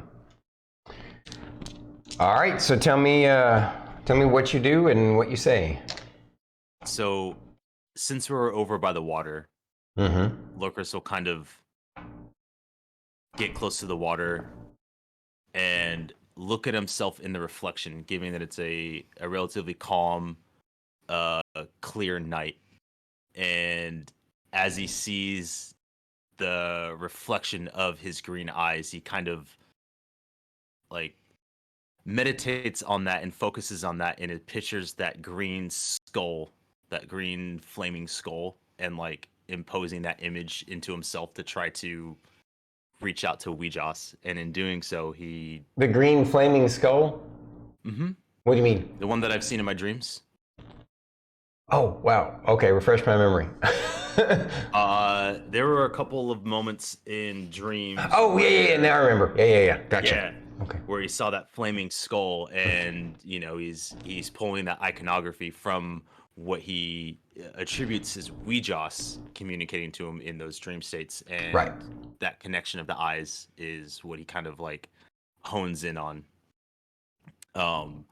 And he kind of like meditates on the question of like, who are the triumvirate and why do they want me? All right.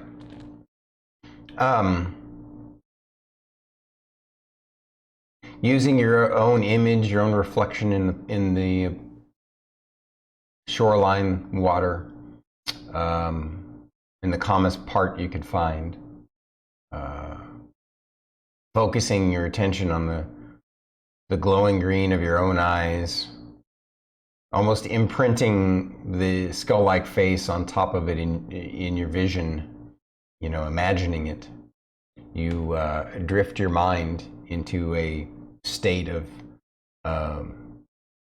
subconsciousness, of meditative consciousness, right? You you become still within, as still as the water. You let the wind, the cool breeze of the night kind of blow through you and absorb it and move outward and expand your mind as you you let your mind expand with the wind as you focus your attention inward.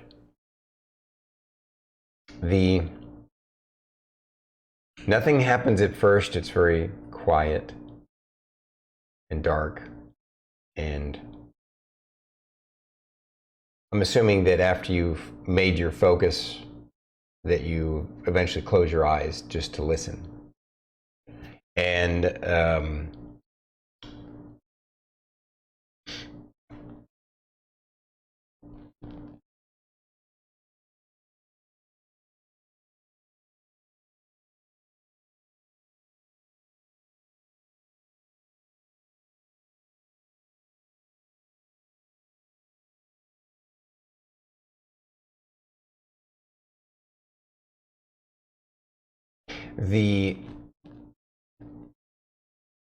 it goes on what seems like a long time to you, because when you're in that meditative state, sometimes time passes strangely.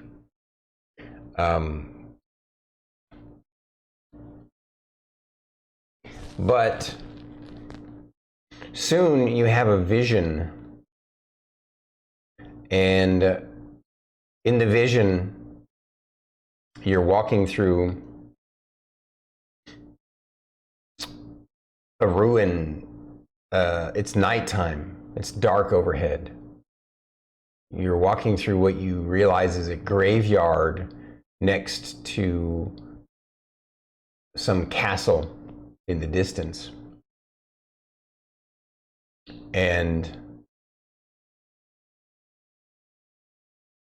as you walk through the graveyard,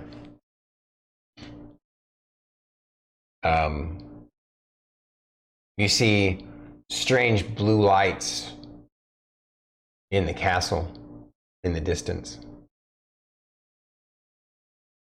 But your eye is drawn as you stop in front of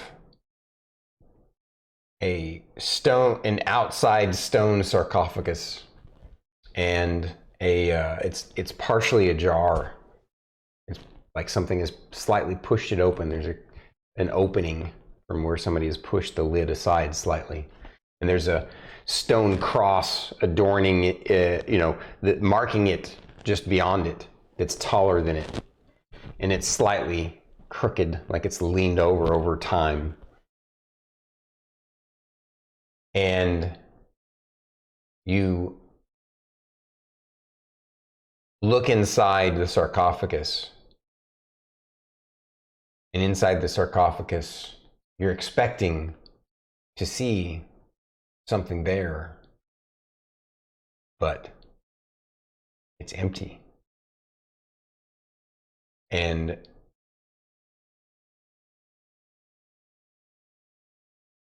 you're surprised by this. You're like, there should be something here. There should be something here. You're not sure what, but you feel that there should be something there, but it's just empty. And then you hear the crack of thunder as lightning kind of strikes somewhere over in the horizon, past and above and behind the castle, and you look up and see the lightning flashing, lighting up the graveyard, and then your vision fades back to sitting in front of the lake.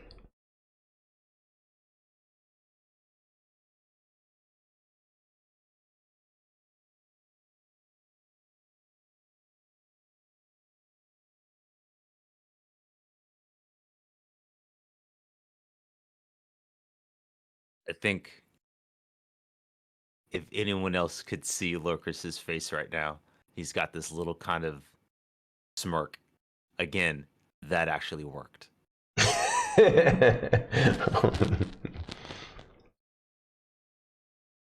And out loud, he'll just mutter, "Interesting." And he'll get up and join the rest of the party. Okay. They're all pretty much ready to go, all packed up. Horses are packed up. They knew that you were going to be doing this, so they packed your stuff up for you. Rylar was happy to do that. Did you see anything interesting, boss? Yes.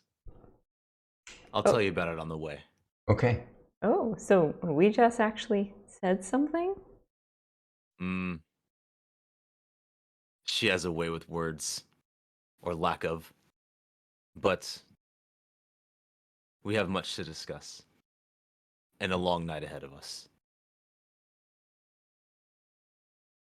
All right. You all get to rambling. Yeah. You travel on into the night. And as we're traveling, Lorkris will describe the dream or the vision. Sarcophagus near a castle. It's cracked open. There's nothing inside, but it feels like there should be. Mentions the thunder, the castle, and the musing of, I wonder if the answers lie in Gloomcrag's spire.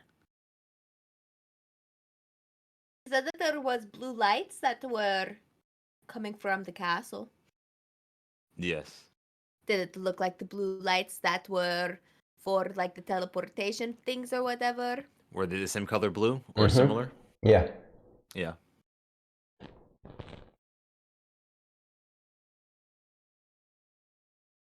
What do you think that they want you there because that's supposed to be where they put you?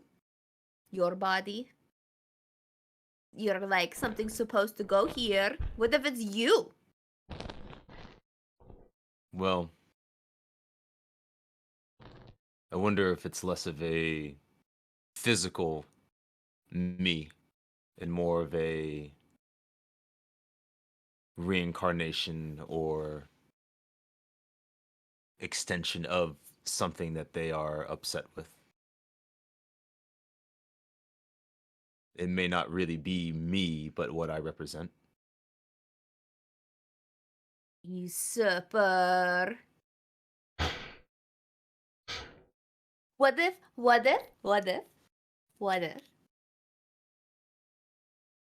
they call you the usurper because you took the place as Weejos's champion? And now whatever they were gonna use Weejos's champion for, you usurped his position or something? And now they're like mad at you because you ruined everything.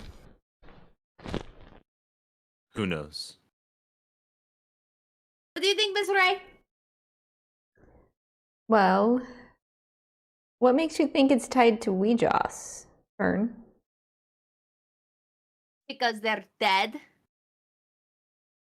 Yes, but do you know your lore and background of Weejos? Not really. Like I know a little bit. So, Weejos herself, pulling up Weejos's information. Yes, she's the goddess of death, and she has no problems with undead as long as they're not reanimated against their will. So, maybe she has nothing to do with this group that's going after Lorkris. Maybe she's chosen Lorkris as her champion because she sees that what they're doing is they're reanimating these corpses against their will to join their undead army. And Lorkris is there to take care of it. Does that sound about right, Lorkris? The Maybe? former half, yes. The back half, who knows? But I feel we are on the right path. At least I feel I am on the right path. Rylar Whatever this speaks up is. and says, "So, sorry, I didn't mean to interrupt you, Lorkris. Go ahead." No, go ahead. I was gonna ask, so we're going to like the opposite direction of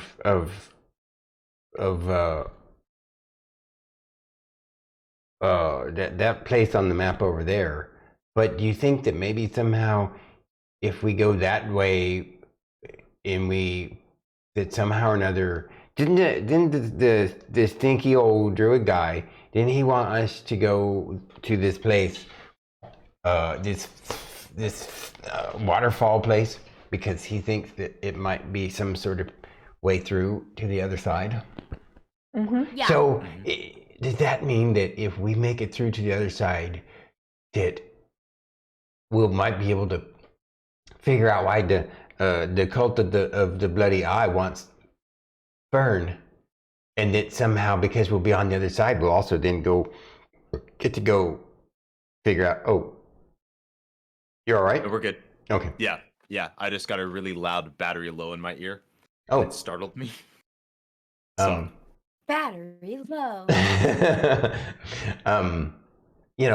maybe that. So basically, like one path leads to the other, is what I'm saying. Rylar, you have a point. I think if we're going to learn anything, we need to get a way across. And this grove may be the key. Yeah. Okay.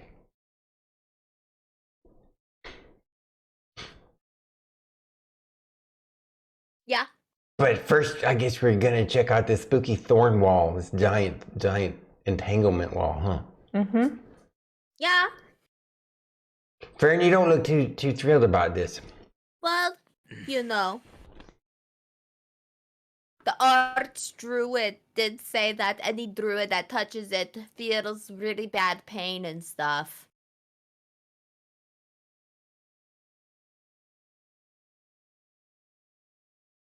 We'll see what happens. Okay. All right. So you guys are gonna press on into the night, and you will gain 1 level of exhaustion as the morning comes, because you basically have just ignored the night and continued on. But it is now morning, and about where you guys you've made good progress, and you're not far from the you're near those hills where you fought the hill giants, and you can find a good campsite. And since you're already kind of at 1 level of exhaustion, if you pressed on for an entire other 8 hours, you would gain another level of exhaustion. But if you just want to press on for like half the day, you can get a little bit past that area if you want to be just a little bit, tiny bit north of the hills. Not north, but kind of northeast of the hills. Mm-hmm. If that's something you guys want to do. That way you're also closer to the evening when you decide to stop and rest. Like sleeping at noon, in other words, yeah? Yeah. Okay. All right. Now we're gonna do some potential random encounters for the next 4 hours. You didn't have any encounter that night, so obviously I would have been saying something.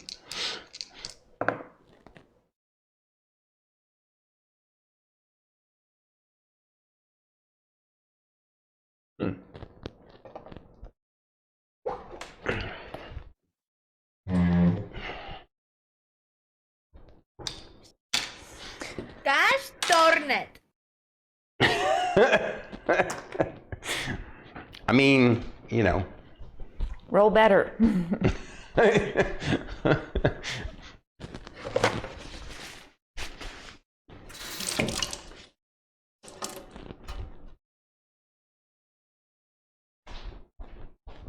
While Stormy is settling up, I have a little understanding of Weejoss as a goddess because in our offline campaign, my cleric is a follower of Weejoss.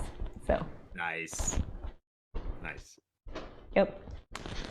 So yeah, Weejoss has no problem with undead as long as they're not created against their will and the body's procured legally. Right, and to be clear, I'm okay with her character having that knowledge. One, because she's a bard, so she would have kind of a little farther ranging knowledge, and also because she would have had to have opportunities over the last 8 months or 6 months or whatever it is you guys have been traveling with Rylar and you.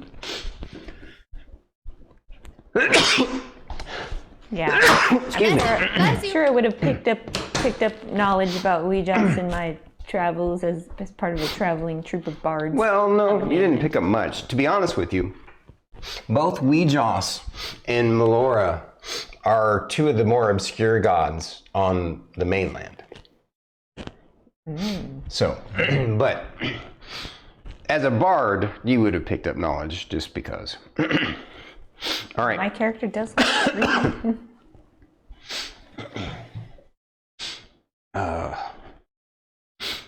Anytime the troop had a day off, she's like, I'm at the library.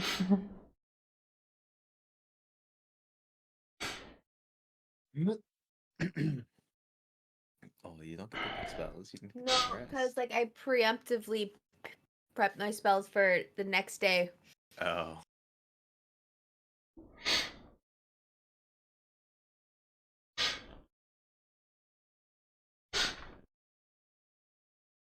You preemptively prepped your spells for the next day?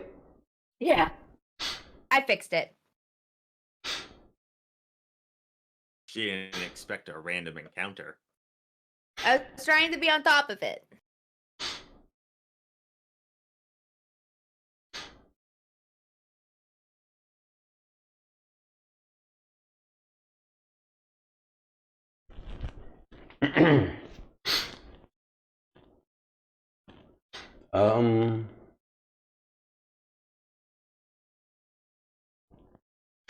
So what happens is you guys make your camp that morning, that like around noon, and you're setting up camp. You've got it all ready to go. You're tired. Like I said, you have one level of exhaustion.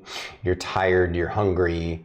You're sitting down to eat and to rest. You think you're pretty safe because it's daytime. It's a little bit cloudy, so it's a little darker. It's not dark, but it's it's not bright sunshiny day. It's not a little bit cloudy. It's actually kind of gray and overcast. So it was a good thing you pressed on because you might have been rained on. And I'm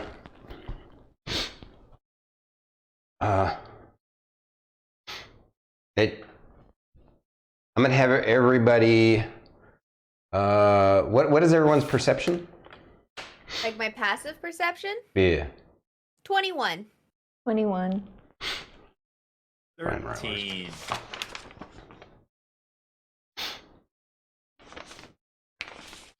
Can't see. Actually, it doesn't matter. Never mind. Even with that passive perception, we wouldn't have seen this. Fern, you end up seeing something that you haven't seen in quite some time, but is still a very familiar sight to you as you're traveling. As you guys have broken down, you see off in the distance that pale blue light again. And it's basically coming from kind of southwest, somewhere deeper, a little bit into the hills. And of course, you all see that her eyes light up. She's alert to it, and you guys kind of watch in that direction, and sure enough, you see what looks like the movement of troops heading your way. You know, from a distance, it looks like moving troops. So you have the opportunity to. They're not mounted. They're on foot. Like You guys- how many? From the distance as far away as it is, it'll take them a good 10 minutes to get to you, so you can't quite tell how many. But like, Probably a platoon of some, platoon at least, 8 to 12, maybe more. okay, thank you. I wanted that ballpark. Right. You guys, they found us. They found us. They found us. What do you mean they found us, Fern? The blue light flashed. Which direction? There. Then that's when And you there's guys like watch for a 20 while. of them. And you, with a super perception, everybody before Lorkris sees the the troops. I mean, his passive perception is not bad. It's just average. It's 13. Yeah.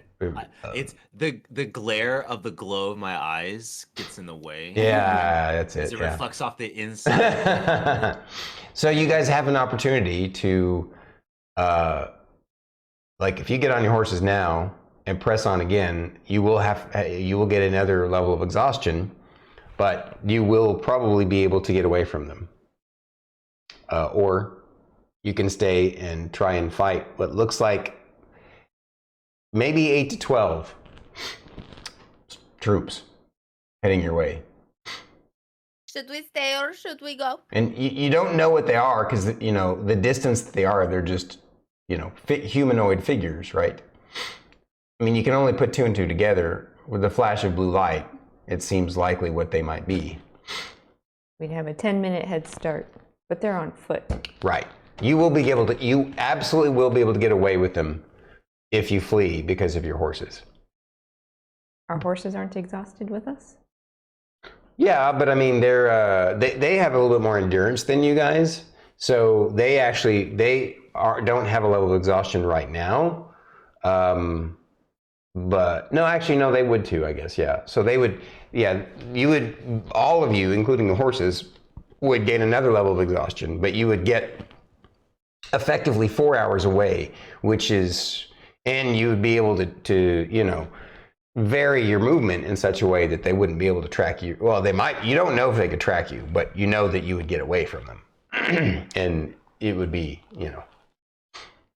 I don't want to exhaust our horses even more than they are, but are we ready to fight them again? No. Just to be clear, one level of exhaustion is only disadvantage on ability checks. That's it. Oh. Not as bad as 3.5. I mean, even 3.5 isn't bad. I think it's just -1 to everything. Team? Day, go? I think we should move. I didn't hear you. Say again. I think we should move. Fern?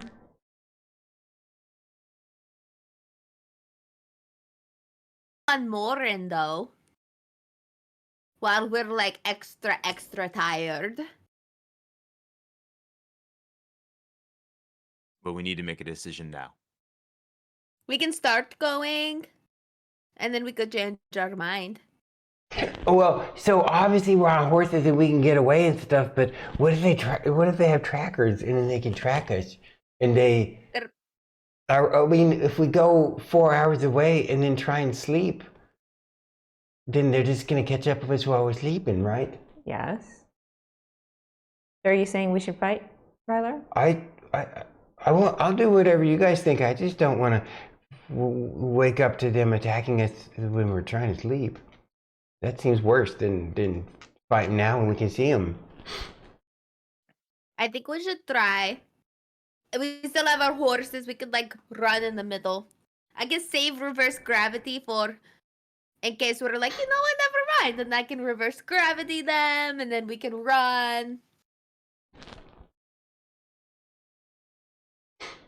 Then again, I can see Lorkris's point.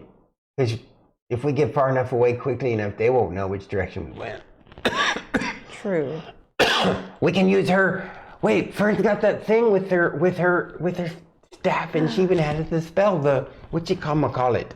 Pass without a trace. Yeah, then they can't track us. Let's do it. Everybody, remount. Let's go. Fern, do your thing. No. The blue light. It went out.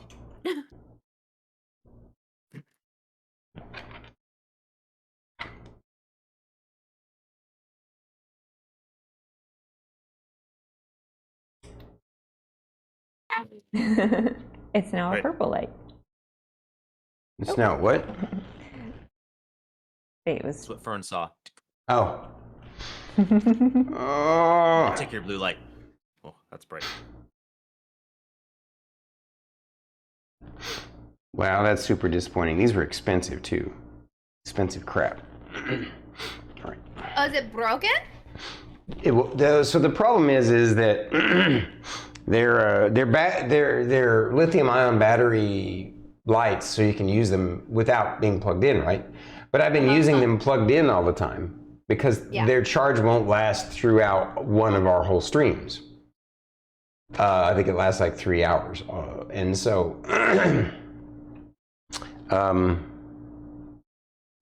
and I think what's happened is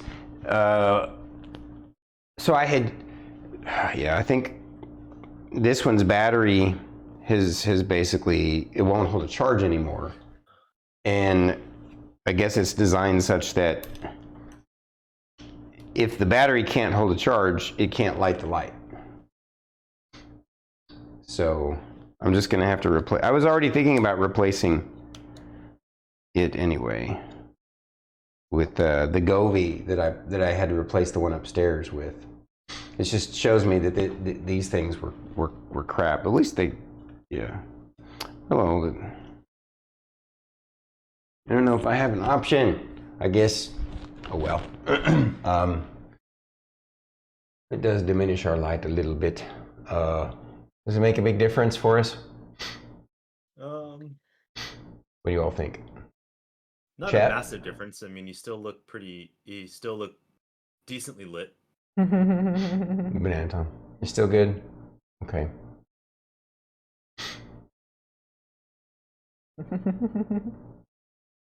Thanks, Banana Tom. You're perfectly fine. Okay. Thank you for the song lyrics there, Banana Tom. Yep. All right. I mean, I guess we could splash a little extra light from over here. It won't be that fancy, cool colored light. I need to. Let's give Doesn't really add much lighting. It does. It adds a little. It adds enough. So. Just remember to cut out this section in the YouTube video. Yeah. All right. No big deal. All right. Back into Technical the roleplay. difficulty. Thank you for being understanding. All right. Moving on. So, you jump on your horses and get the hell out of Dodge. Yep. And using Pass Without Trace, you successfully evade the random encounter of, and just as you're getting on your horses to trunk off, Rylar's like, "Oh yeah, we definitely are going to be glad we're leaving. I think it's more than 12 of them. Look," and you guys see, and he says, "I can tell." He's all squinty, but he's like, "I think there are lots of those undead things." Eyes forward, everybody, but still check your periphery. Let's go. So apparently it was one of those, a squadron, or not squadron, but a squad of these undead troops from the Triumvirate. And so you're on your way, and so now you guys will have 2 levels of exhaustion. I believe the second level is speed is halved, but that's actually after you travel on for 4 more hours. So and now you're like exhausted, you're tired, you're super ready to rest. But you guys do some, going back to the map real briefly. Bobbed and weaves. Yeah, you bob and weave. You basically make your way. I don't know if you can see, but past the hills, like halfway between the tower and the hills. You're kind of out there. You find a copse of trees next to some rocks that are kind of out in the middle of a field, and a nice place to just kind of hole up and rest. And it's pretty much so far out in the middle of nowhere in a little traveled area that you don't worry. You end up, you guys make camp and you're like, oh, that sucked. And you're tired and you're hungry, even hungrier now, and even more tired, almost to the third level of exhaustion.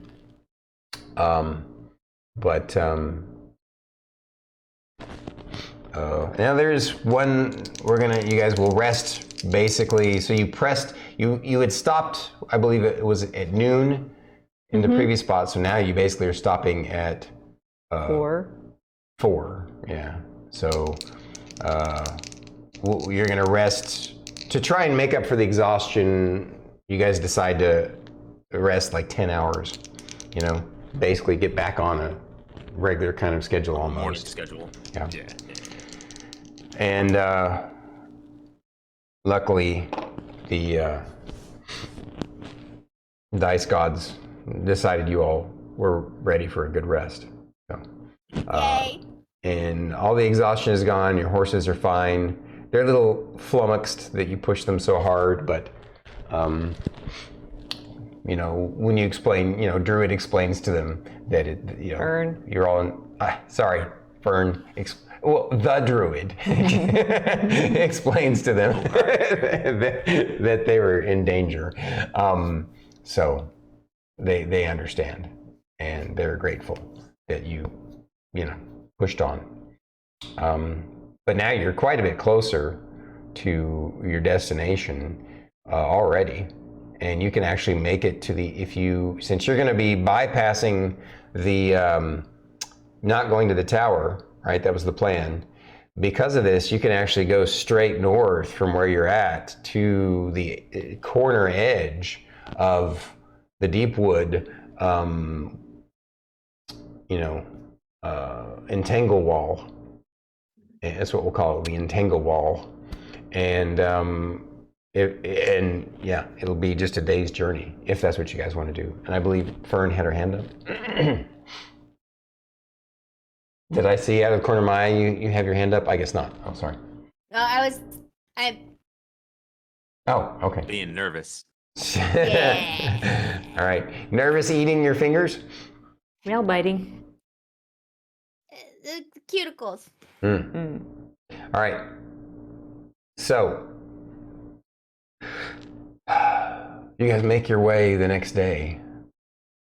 And you're hyper anxious, of course. That night, obviously, you guys would have had a watch, still set a watch. But luckily, you all were able to get, because of how tired you were, you got good sleep. You still wake up kind of like, bleh. But that's why you decided to rest a little longer, to get rid of those 2 levels of exhaustion. And as you move on the next day, traveling back, super early morning, but at least now you're kind of back on a day traveling schedule. You're pretty sure you'll make it to the edge of the forest at dusk. And of course, you find it interesting that you can tell that the land is kind of slowly elevating as you go, right? It's not just, even though it's a plains area, it's gradually elevating. And because of this, towards the end of the day, you can actually look back south and see off in the distance the tower, just kind of barely breaking the horizon line. And, you reminisce, and Fern's a little sad. And, but Luckily, those clouds didn't dump any heavy rain on you that night, and they've kind of moved on. And there's just some lazy clouds in the sky as the sun is going down. And once you start to get into the edge of those hills and mountains, you know where you would see this giant valley that separates them. Now, obviously, you don't see the mountains and hills on the other side because of the distance, but you start to see this kind of dark black. From a distance, it looks like a wall. It really does look like a wall. From a long distance, you're like, wow, that is so different than the rest of the horizon. As you get closer, of course, and get close to the edge of those hills and mountains, the wall becomes this kind of giant forest, but you know, even though it's capped on top like a forest, it's just this huge bramble, as if someone cast a giant entanglement spell and the vines and thorns were just massive, like the size of trees, you know. And you get closer and closer, and it's even like they're massively thick, not like redwood thick, but like huge old oak tree thick, right? And once you get within about a mile where you can really, you know, see them, and you know you're going to be there in just a few minutes, I need Fern to roll me a Constitution save. Yeah, Constitution save.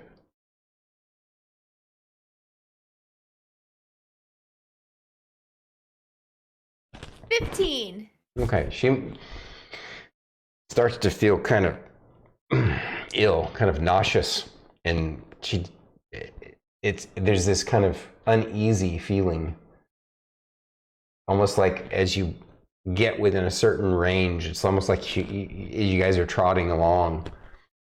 It's almost as if she just, for her, it feels like you know how you might, if you're riding a horse and you step from outside into, you know, warm sunshine into a cool building, but it's not that nice refreshing change. It's that transition. For her, it feels like a transition from one thing to another, but that thing isn't a pleasant experience. It's a nausea and an uneasiness, like something's wrong. And I mean, she can't visually see it on the ground. The ground doesn't look any different, but it's almost like the ground itself is different. And so that's what you feel. Do you share this at all with anybody? I'm going to let actually Emillynn, Ray, and well, because of where he's riding, Rylar can't quite see it because he's behind Fern. But Ray, you kind of are more close to her side, and you kind of see the reaction on her face. You kind of, with your crazy high passive perception, you'd notice this kind of visceral reaction in her. Fern, are you okay? Do we need to stop? No, I thought I had to touch the wall for it to make my tummy hurt. Wait, you're not feeling good? When did this No. start? Like back there. There's no visual difference between there and here, but it feels like I walked into a really shitty outhouse where you can, you know.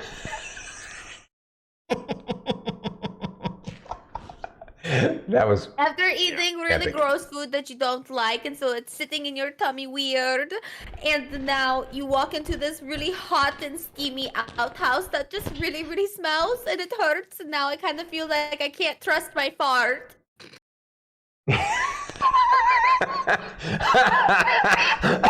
I can't believe you went there. That's amazing. Fern, do we need to stop? No, it's gonna get worse no matter what we do, so. So you started feeling bad. Do you stop the group? We need to keep going, Miss Ray. Are you sure? What does Lorkris say? How does he react to all this?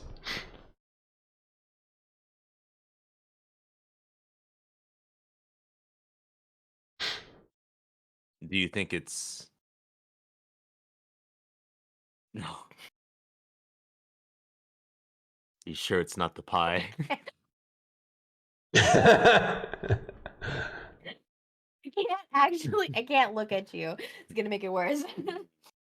Sure it's not the pie. I know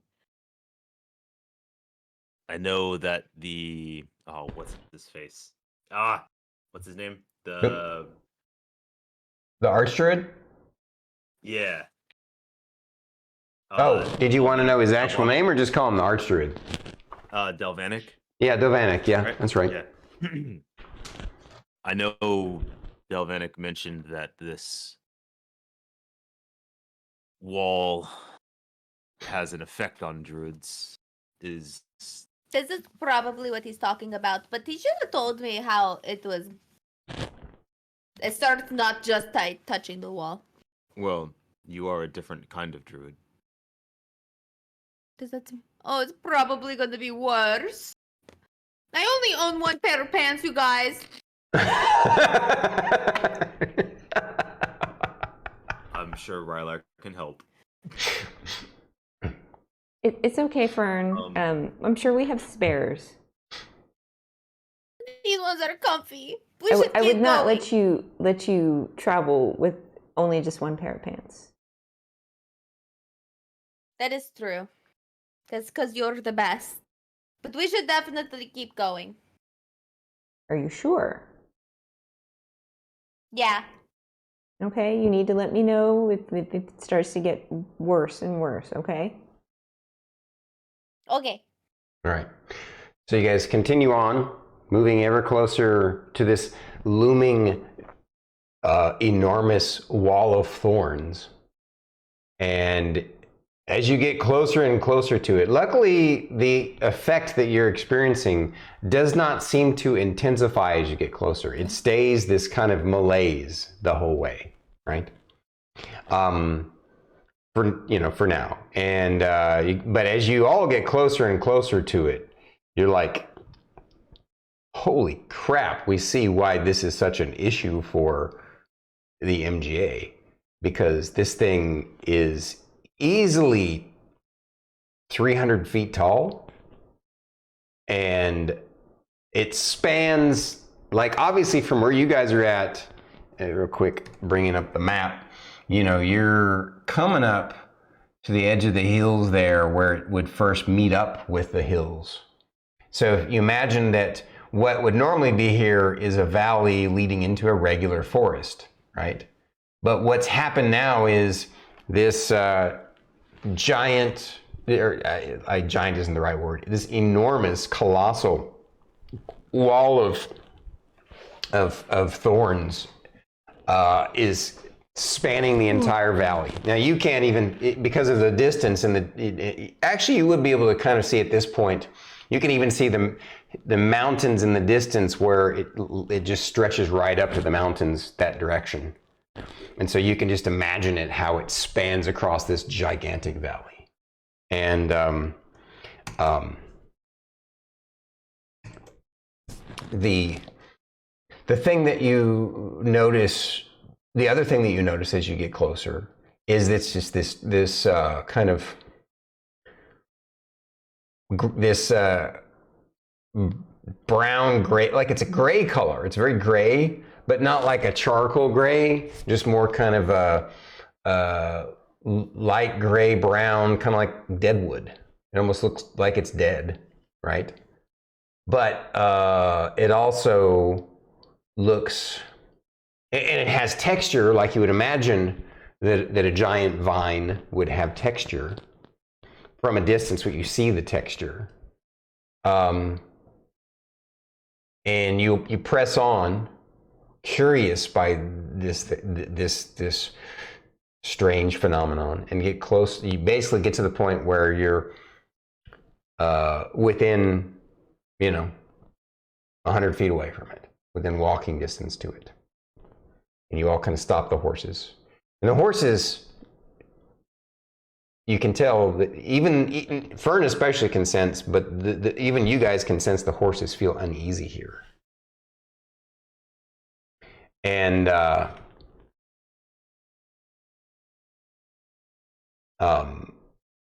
yeah, so you basically stop the horses roughly 120 feet away from it. And at this distance, because of they're 300 feet tall, stretching up.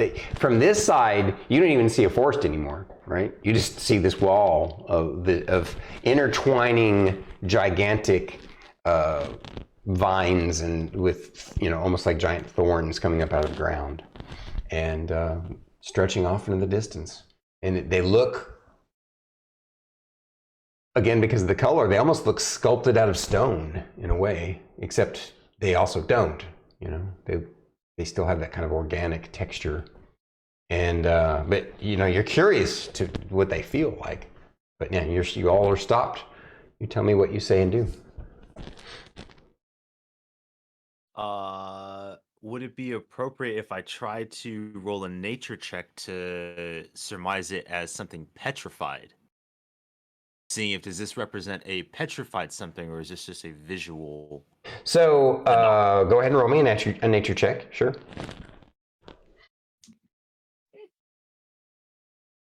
Uh, 23. From where you're at, looking at it, it does look similar to a petrified forest, but that's its appearance. It looks similar to a petrified forest. I get off my horse. Okay. Sorry, as Fern's getting off the hearse, off the horse.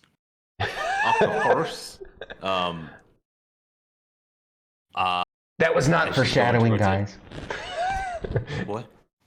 You said getting off the hearse. Yeah. I will. Yeah. Fern. This appears to be petrified. It may be why the other druids had a hard time connecting with it. But you're the expert. I'm gonna get off my horse. Mm-hmm. And then you know how you go to the beach and you kind of wiggle your feet and it slowly sinks into the sand? Right. I'm gonna kind of do that in the dirt. Just Right, to by the kind way, of get a vibe. where you're at here, so as you got closer up to this point, the grass starts to basically diminish. And where you're at is that edge point where, you've seen in a yard where a tree's shadow has kept the grass from growing in that spot. And so the grass gets sparser and sparser, and then there's no grass around the tree. That's kind of what's happening here. It's like that. Not just because of the shadow, but yeah, you're kind of at that edge where there's still a little sparse grass and some dirt. And so you want to basically kind of dig your feet in. Just to get the vibe feel for how the dirt feels. It doesn't feel right. There's a part of you that texturally it feels like dirt, but it's almost like there's something off about it, almost like the dirt itself is oily, or kind of, imagine that you were walking along a beach and there's a stream that's pouring into the ocean, and you walk into this stream and it's a warm stream, but it feels kind of slimy, and you realize that stream is actually the sewage from a city pouring into the ocean. That's kind of what it feels like. True story, I've had that happen to me before, by the way. That felt very visceral. Yeah. So I in my travels in India, in a town called Puri, Anyway, go on. Sorry.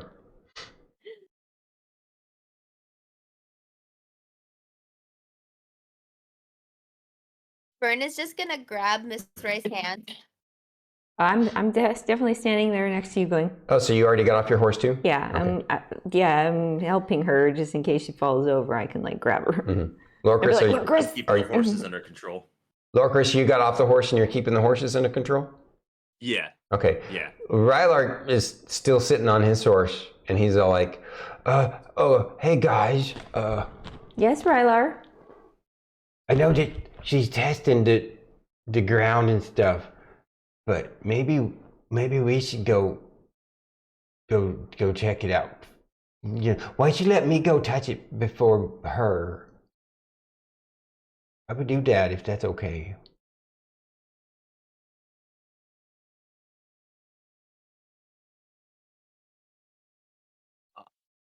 Lorkris will walk up to Rylar. He's on his horse still.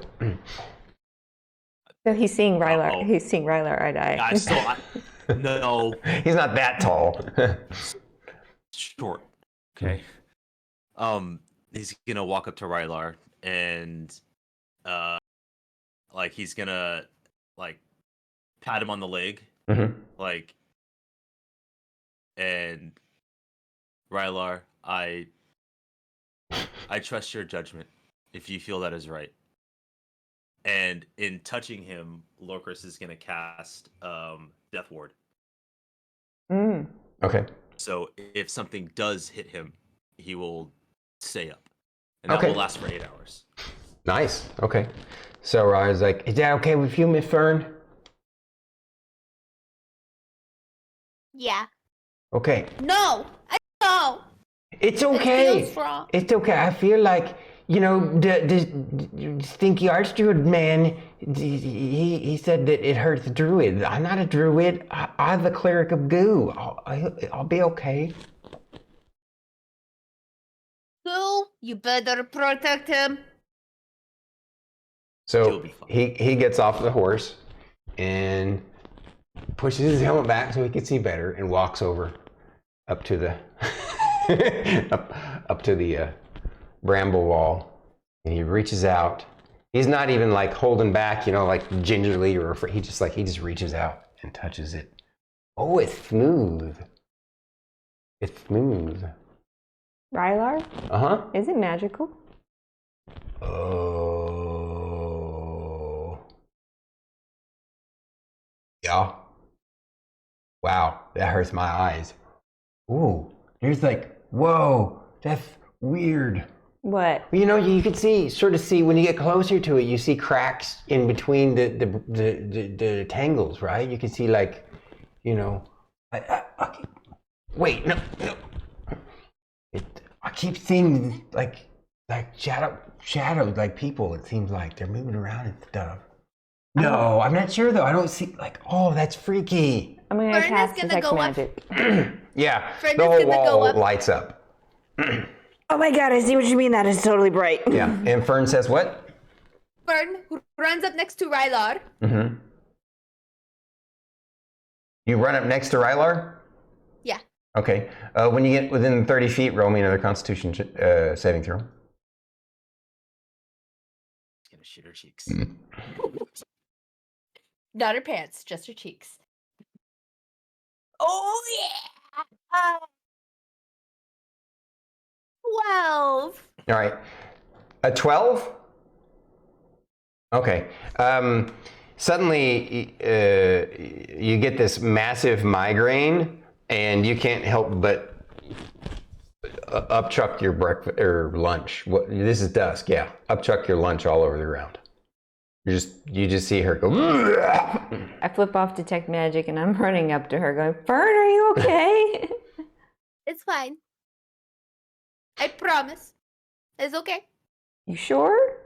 I'm sure.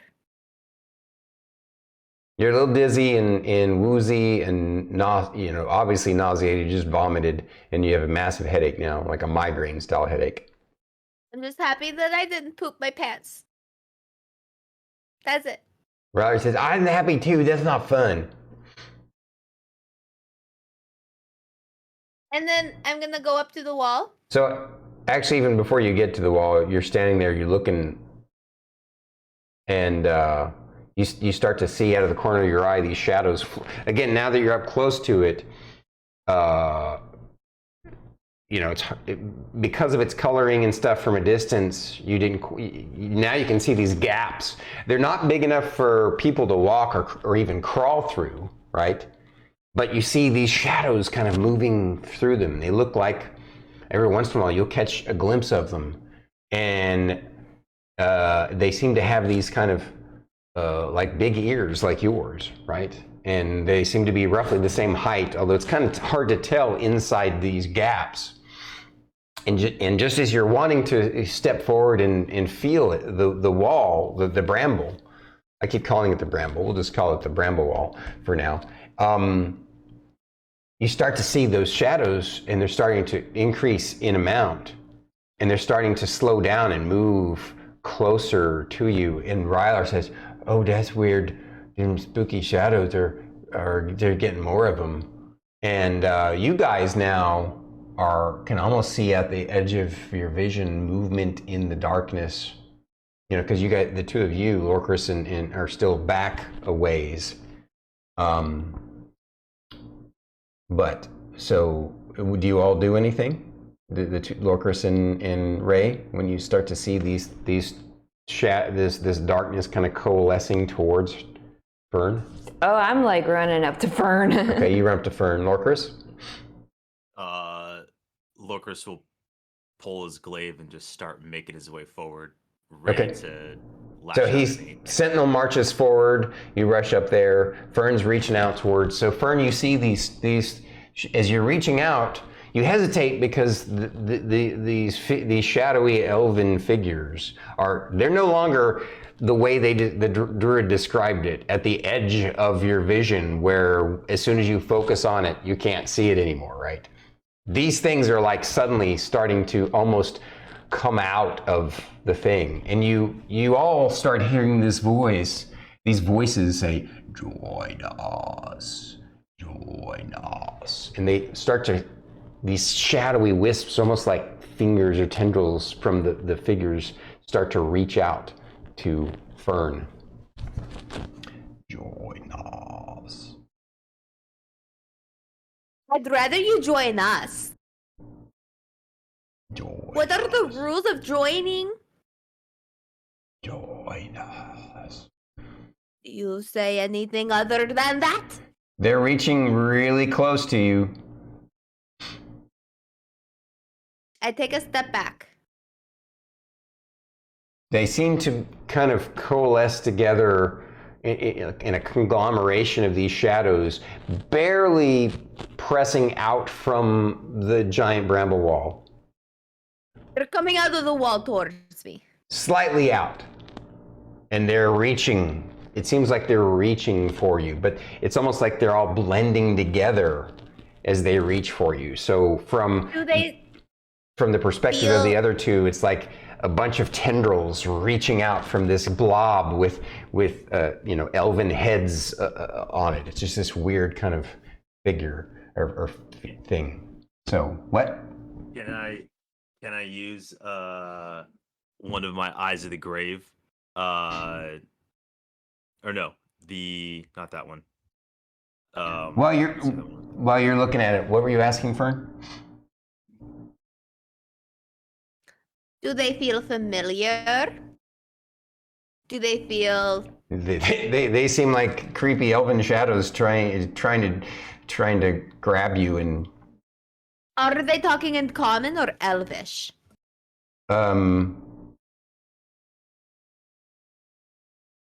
It's in your head. It's telepathic, so you don't really know what language it's in. And the three of us don't hear anything? No, you all hear it. Oh, we hear it in our head too? Yeah. Telepathic? Oh. Actually, let me think for a second.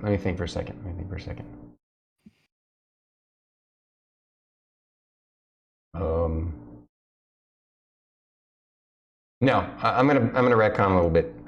This is what I meant to do. Sorry, I got caught up in the moment. Yeah, so you all hear this. Everybody except Fern, well, everybody who can hear Elvish understands this. Who understands Elvish can understand this, and they're basically saying in Elvish, "Join us." And but for anybody who can't, it's just kind of this. I'm running up. But it sounds like a really, like, it's not a normal dialect of Elvish that you've ever heard, even Fern or you. It's unusual. It's different.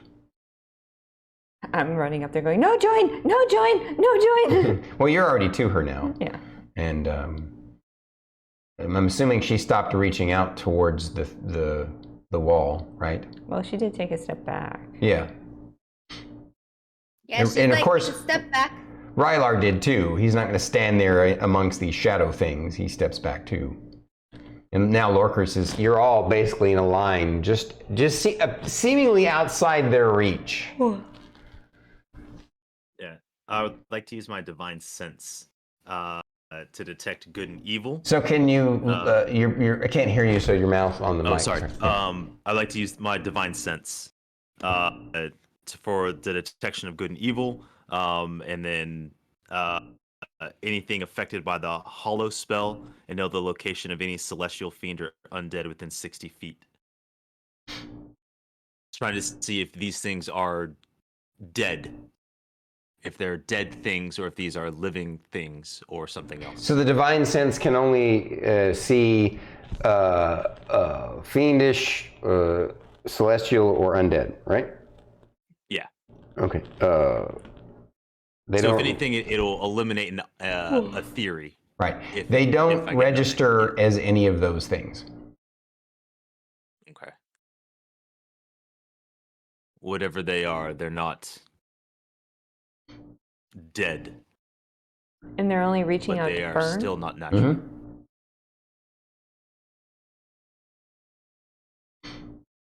You all have this conversation, and they seem to be kind of frustrated by her not wanting to join them, and so they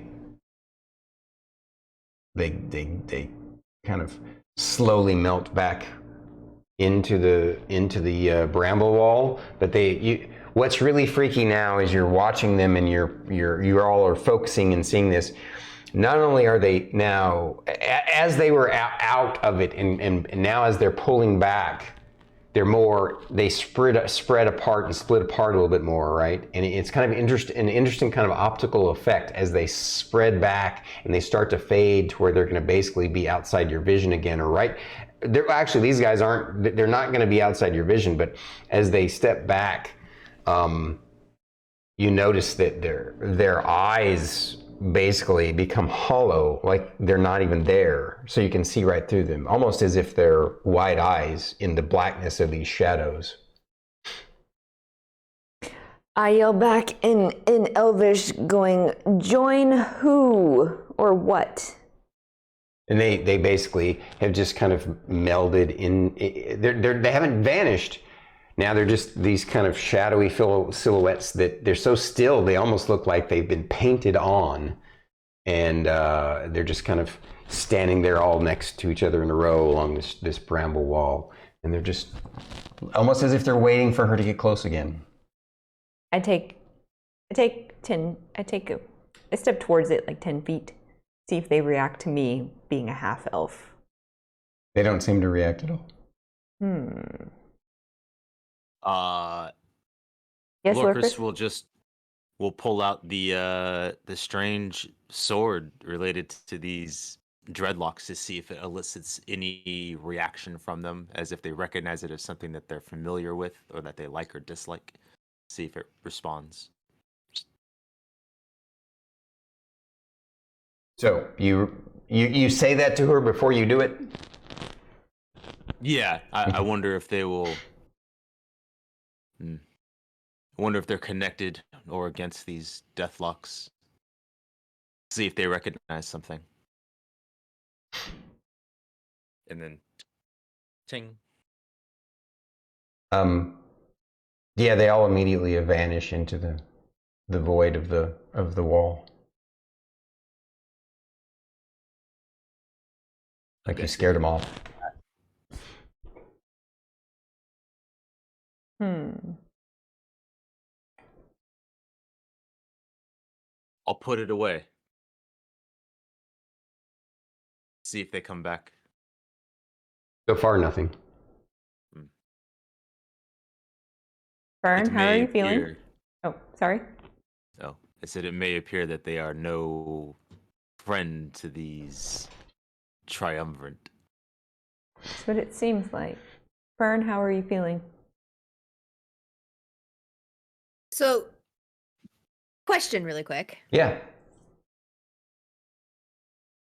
Did their silhouettes look super similar to Fern though? Like, I mean, not exactly like you, but they're Well- roughly the same size and shape as like, again, I explained that your wood elf race, I mean, as far as you know, you're the only one you've ever met. The elves on the mainland that you've ever met have all been the traditional kind of tall, thin kind of elves, right? The high elf? Yeah, like high elves, but you like the smaller version of elves like you is what these things are like.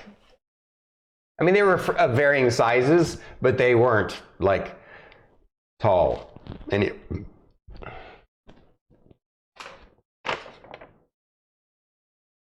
They weren't tall like my character, who's like 5'9".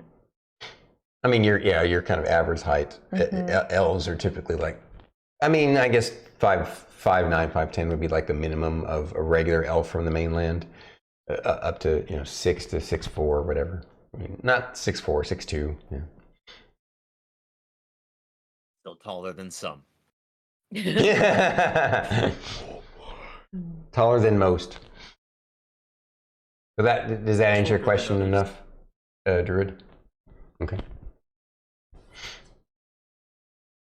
Fern? You still want to touch the wall?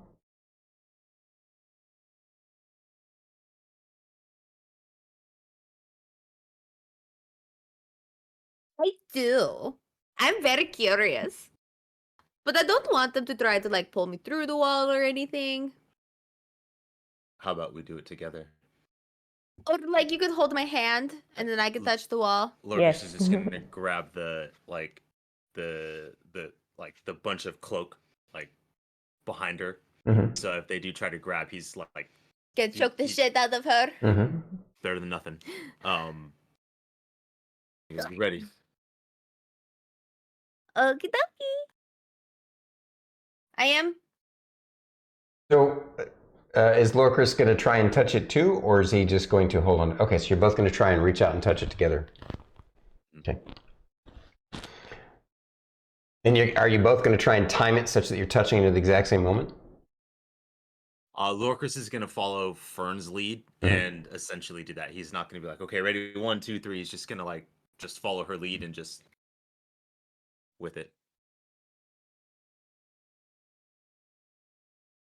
Yeah, she's gonna reach out and she's gonna touch it.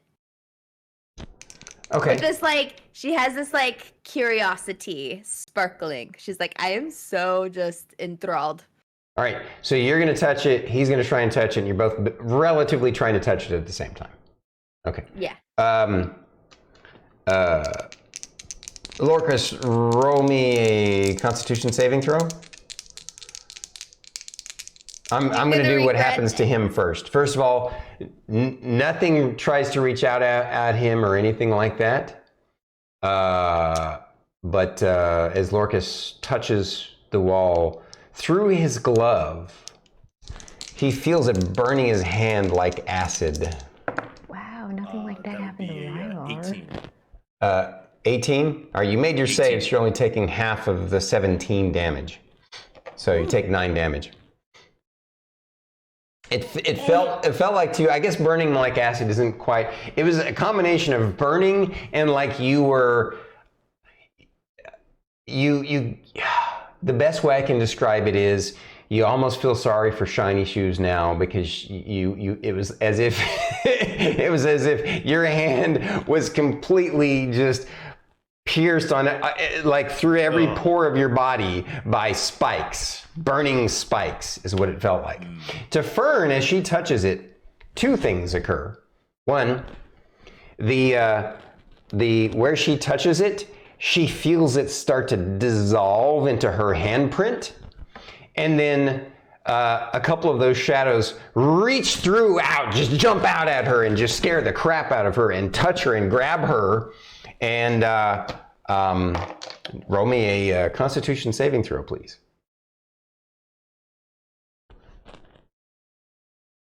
I can't hear you. What? She said, I swear to God. She's praying to the gods. Like, can I use my inspiration die? Not in this moment. Oh no! Oh no! 13. 13. Okay.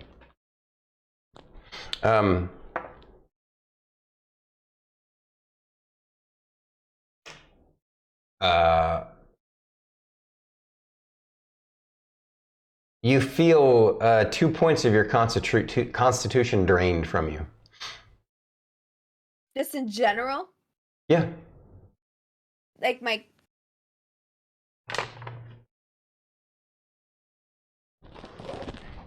Yeah, and you feel as if your life force was drained as they touch you, and you jerk your hand back from the reaction, and obviously Lorkris see this, and he reacts too and jerks you back. That was his whole plan. Of course, he would also just be reacting, jerking back in general because he just burned and shot and stabbed the crap out of his hand. So both of you just basically jerk back. I'm gonna have you both roll dexterity saves or fall on your butts prone, but because they scared the crap out of her, and the shock of being hurt, shocked him, and the shadows, they don't hold on to you, they fall back. So what'd you get? 8. An 8. So you fall on your butt, and Lorkris? A 1? How do you get a 1? As I rolled a natural 1. You don't have dexterity? So yeah, 3. Oh, okay. Dexterity saving throw? 6. Oh, saving throw, sorry. Either way, you're right. Both of them fall prone on their ass. What happened? Nothing. What I happened? pulled really Oh, hard. you witnessed this too. You saw it happen. But I'm like, Yeah, Rylar, you touched it. Yeah, I imagine the did. shock and panic. Lorkris pulls really hard and forgets just how light Fern is, and we all just go tumbling. Yeah, exactly. That's exactly what I was describing. You nailed it. Yes. So they go tumbling to the ground. Now you're a decent, away from it, and those things can't reach out to her. You're right at that edge of where they can reach, but they actually meld back in. And over time, as you sit here and watch this, you see that the spot where her hand seemingly sort of disintegrated a portion of the bramble wall. It's slowly starting to heal itself. So it's not dead. It's just her sense now after having touched it. There's the other experience. So she was the life drain that happened to her was from those weird shadow creatures, those shadow elves. When she touched the wall, the bramble wall, she felt like it was the most wrong thing she's ever touched. Like it's just this aberrant kind of the opposite of what nature should be. And it's just shouldn't exist in the world. And it's just this nasty thing. And obviously just touching it damaged it in some way, but she also feels like that if she were to touch it, it felt kind of burning like to her as well. It didn't actually do damage, but she feels like that maybe if she were into contact with it for a long period of time, it would. And the worst part though is those shadow things, obviously. But yeah. And Rylar's like, I don't know what to tell you. I don't think I'm special. Why did you try to touch it, Miss Ray? I know that's a really bad idea, but maybe it's also a good idea. Yeah, I mean, I'm gonna see if I get any type of reaction, so I'm gonna... Are you gonna go up to this same spot, or are you gonna go off to a different spot where you didn't see a lot of those shadow things?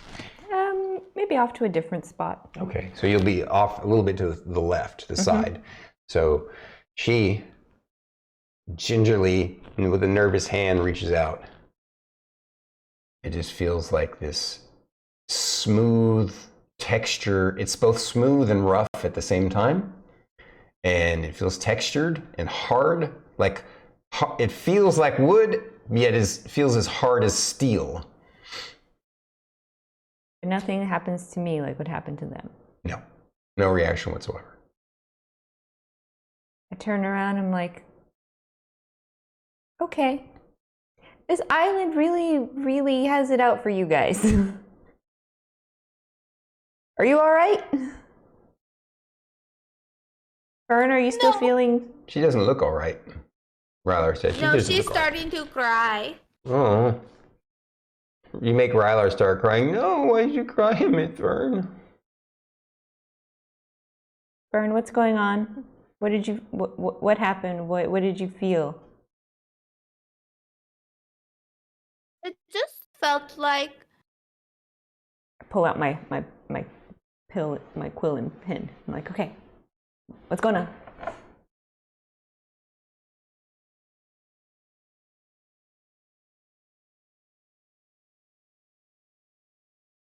do you remember when we were fighting the hags Yes. and what they did to the grove there? Mm-hmm.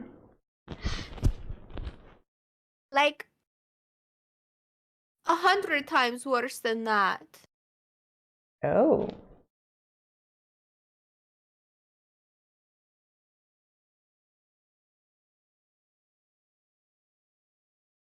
Lorkris, it reacted to you as well. What did you feel? Pain.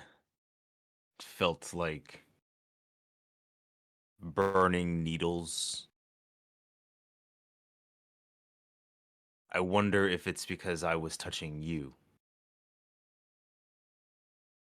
Or you had the sword, It's tucked away. but you pulled it out. It did. Lorkris, do you want to try touching the wall again without holding Fern's hand? Yeah. Okay, let's Lorkris experiment. is gonna go to do it again. Okay. But a little bit more prepared now. Okay. Sorry, Lorkris is gonna do it again, but Thank a little you. bit more prepared now. Mm-hmm. As he does it,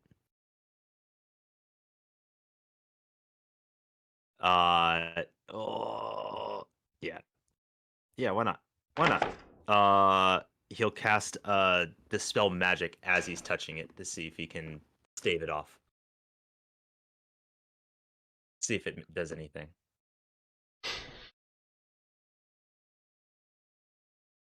Roll me a con save. Wow, that's crazy. I rolled the 19. exact same roll I did before. 19. What was your save?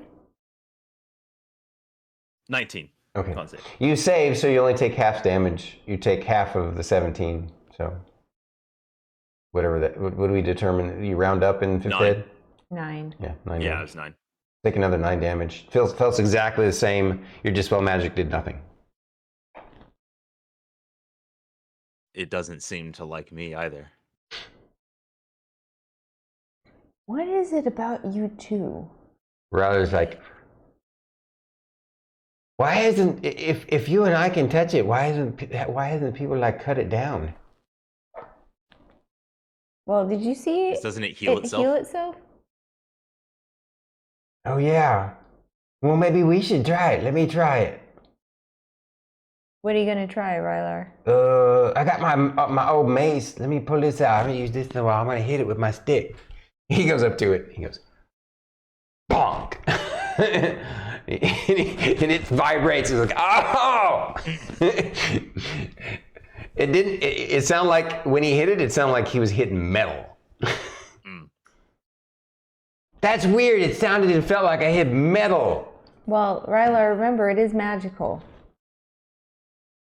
Emillynn,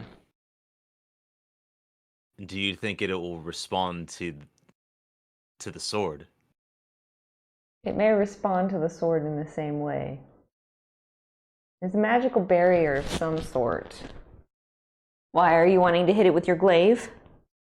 Not with the glaive. Oh, are you talking with They the didn't deathlock like sword? it. Yeah, they didn't like it. I got my parchment It's and worth a quill, and try. I'm like, all right, let's test this. Well, Lorkris sets his glaive down. He's like, okay, this is gonna hurt. Like, he knows, like, he's just expecting nothing's gonna come of this. He's just amping himself up. He's like, all right, Hey, Lorkris? bring it on. And Lorkris? he pulls it out. He's just like, okay, Lorkris? psyching himself up. Lorkris, before you go full strength, try and see if you could just make a scratch. Lorkris, he's ready to wind up, and he's like, tick. All right, you reach out and try and scratch it with the blade. Okay. Yeah. Roll me a con save. Oh my god. Another 19. All right, you take half, so you take 6 damage. Feels the same. Only this time, because did you do it one-handed or two-handed? It would have been two-handed because he was ready to just like baseball swing. You feel it as if it transferred that pain through the sword into your hand. Into your hands. You feel it in both your hands. Did it make a scratch? No. Well, I didn't hit it very hard. why do you want to hit it with your full strength? You saw what it did to Rylar. Yeah. And if it's still hurting you, even though you're holding a sword, do you want to keep testing?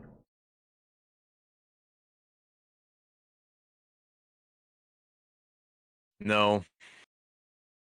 I don't like this. I don't like this either. See him was like, ugh. Like, you know that feeling like when you have way too much salt in your hands feel like stiff. He's just like, Yep. ugh. You hear a pew when you see Rylar. He doesn't even ask. He just starts shooting a purple beamer at the thing. Pew! Pew! Rylar, what are you doing? Pew! I don't like it. It's nasty. Pew! What is this purple beamer doing to it? Nothing. Rylar, you can stop. Please? Okay. I'm going to cast Speak with Plants. Okay. And then I'm just gonna go over towards the wall and sit down, like a foot away or so. A foot away? Like, if you're 2 going to get feet that away. close, you So the range of those things is effectively like they can basically kind of stand half out of it. So imagine the reach of a regular person would be roughly, I don't know, 5 feet. So. Oh, yeah, so I would be 6 feet away. Okay. And I'm just gonna start talking to it. So you start you do speak with plants and you focus your attention on it, like you start talking to it. As soon as you start talking and listening, slowly the sound kind of builds in your ears. Have you ever had an instance where you were wearing headphones and suddenly like some sort of feedback or static or something just suddenly blared in your ears? Yeah. That's exactly what you hear. It gets louder and louder until it's like deafening.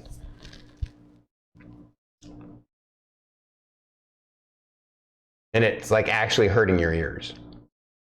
I don't understand why we can't just be friends.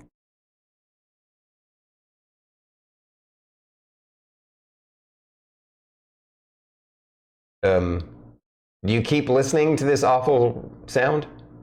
For like 2 more seconds and then Okay, roll me another con save.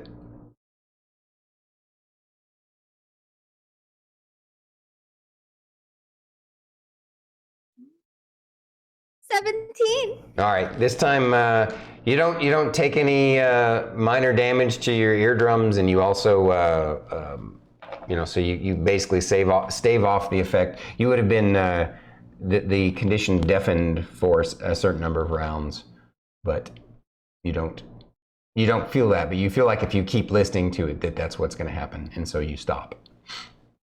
Yeah.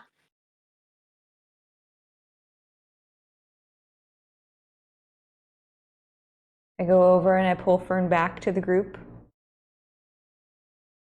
Fern, are you all right?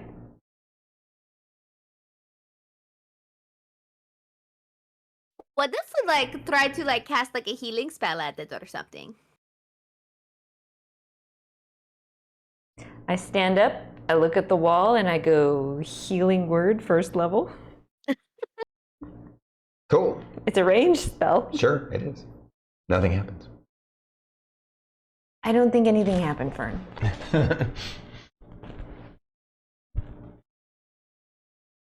So I'm going to sit down. Hey, Fern. Can you try talking to the grass? There's no grass in this area. Well, grass further away from the wall. Yeah, 120 feet out is where the grass stopped. You could start talking to grass over there if you wanted to. You want to talk to the grass over there? Before we do that, I want to cast plant growth. Ooh. Plant growth on what? The ground. The around ground? Here. Yeah. Where, you got to be more specific. I want you to imagine that you're sitting, you had stepped back some, so I'm assuming you're 10 feet from the wall, right? Yeah. So where do you, if you're 10 feet from the wall, it's 10 feet in front of you, do you want to cast this to your left, to your right in front of you, in front of the wall, behind you? Where do you want to cast this? I'm going to be centralized in the middle of it. And it's 100-foot radius.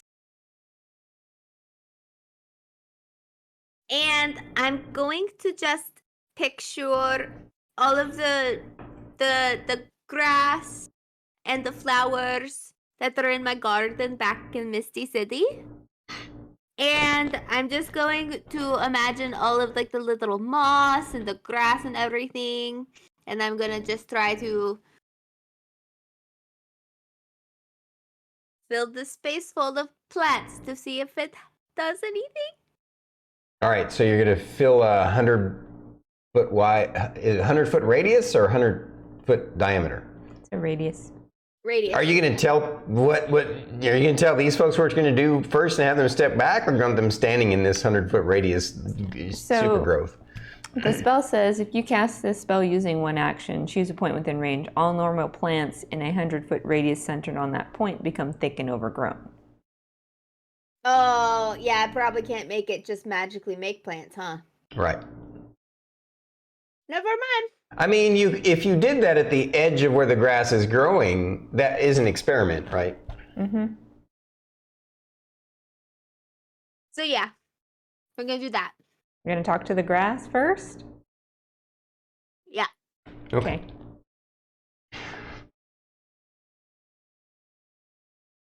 All right, so I guess before I describe what happens, I want to say first, DM to player, I want to apologize in advance, Druid. So what happens is, as soon as you cast the overgrowth, you basically kind of force the grass that's at that edge to overgrow into that area very quickly into a large spread, right? And it does. It suddenly blurts out and just kind of, you guys see this big, overgrowth of grass very quickly. And just as quickly as it grows, as it expands and grows and pops up and reaches out into that area, just as quickly as it goes out, suddenly it just basically starts to die and disintegrate and recede. And Fern, you hear the cries and screams of this grass as it's just annihilated and disintegrated like it's being burned to death. It's just terrible.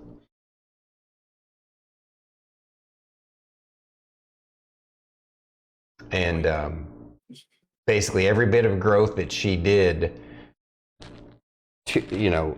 up to that point where it starts to recede is gone. And even into the deeper parts, it starts to recede some. It doesn't go back to its original state because she did create some growth, extra growth out there. But you do remember how you felt the effect a mile out from the wall. So, it's only here where it gets even more concentrated. And then the deeper in, it's, yeah. And it, like, the screams and cries of the grass dying just breaks your heart.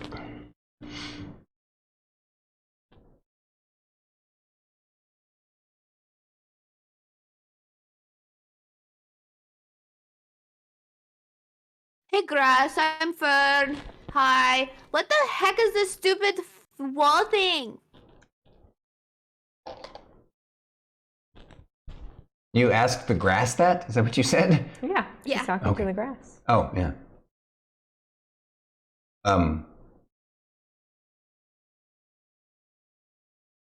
The grass in this area, you get a feeling from it instead of your normal kind of a weird verbalization, right?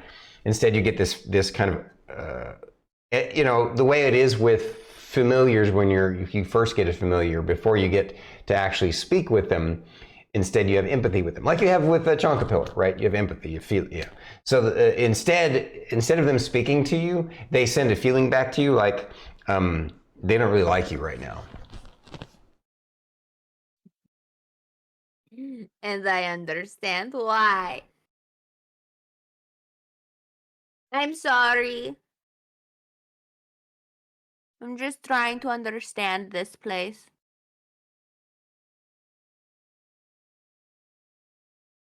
Are there any trees? Oh, no. Okay. Yeah. What about shrubs? No, there's no plant growth. Like I said, we're that point where the grass turns into dirt, right? Nothing. Lorkris? Can I make like a religion check or something to see if this resembles a type of curse? Like this is a. You can roll a religion check if you want to. Sure. I'll tell you whether it has any result. Can I roll an arcane since it's a magical wall? Yeah, you can roll it if you want to. What'd you get? 23. This seems so foreign to anything that you've heard of in nature. The only thing that you can think of, hypothesize, is that it's some sort of aberrant mutation or corruption. That's about it. It's just a guess. You don't really know for sure. 29 for arcane. Basically the same thing. Emillynn, can I see the map? Yes.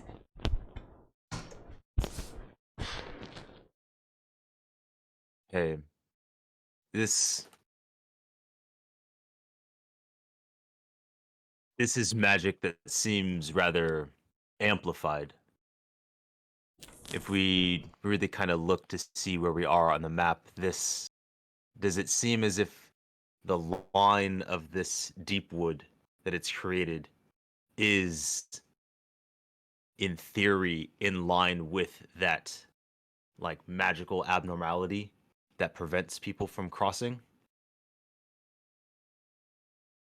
Like, kind of above table, my explanation, like, is the edge of this forest, is that the front edge of this magical barrier? Because if we look on the map, it cuts right through the mountains. Like, it's directly in line with where we can't get across. Like, the mountains themselves aren't the line, it's the middle of that or just beyond it.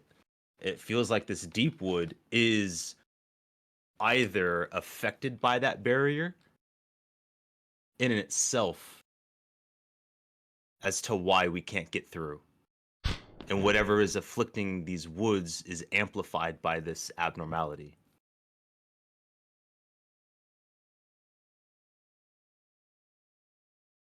So you looking at the map, you get the sense that based upon the report that you guys were given, that special information report that was privy only to the elite teams, that does, I mean, it's obviously on this scale, there's no way to directly correlate it, but it does seem like, based upon what they said, that line does kind of coincide with that barrier that stops the progress of anybody, past the mountains.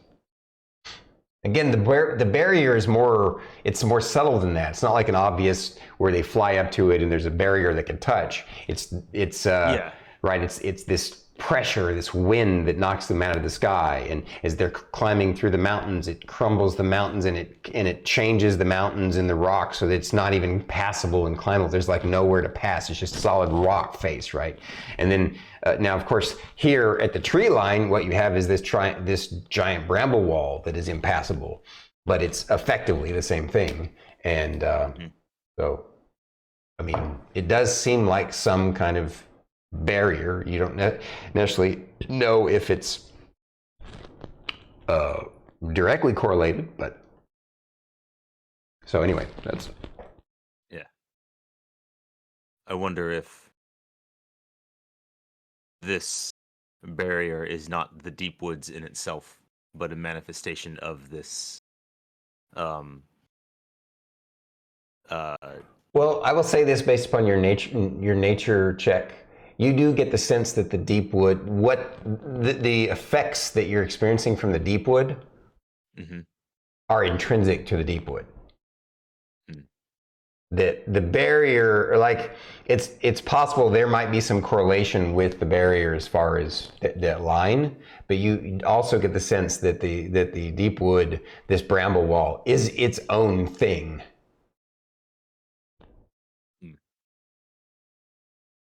Second thought, it may just be a coincidence. Rylar asks a question. So here's the thing. This wall is big and everything, right? But it's only 300. It's only 300 feet tall, right?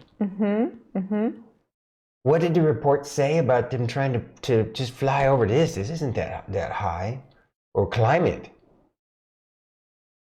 And because he didn't read it in detail. You did, though. You remember the reports indicating that for the bramble wall, the higher up as far as climbing it goes, if they're in contact with it, if they go up higher, it becomes thornier and thornier, and it actually starts to damage people. It starts to, like it's, no matter what gear they use, it penetrates that gear, kind of what you experienced when you touched it, even on the smooth surface part, right?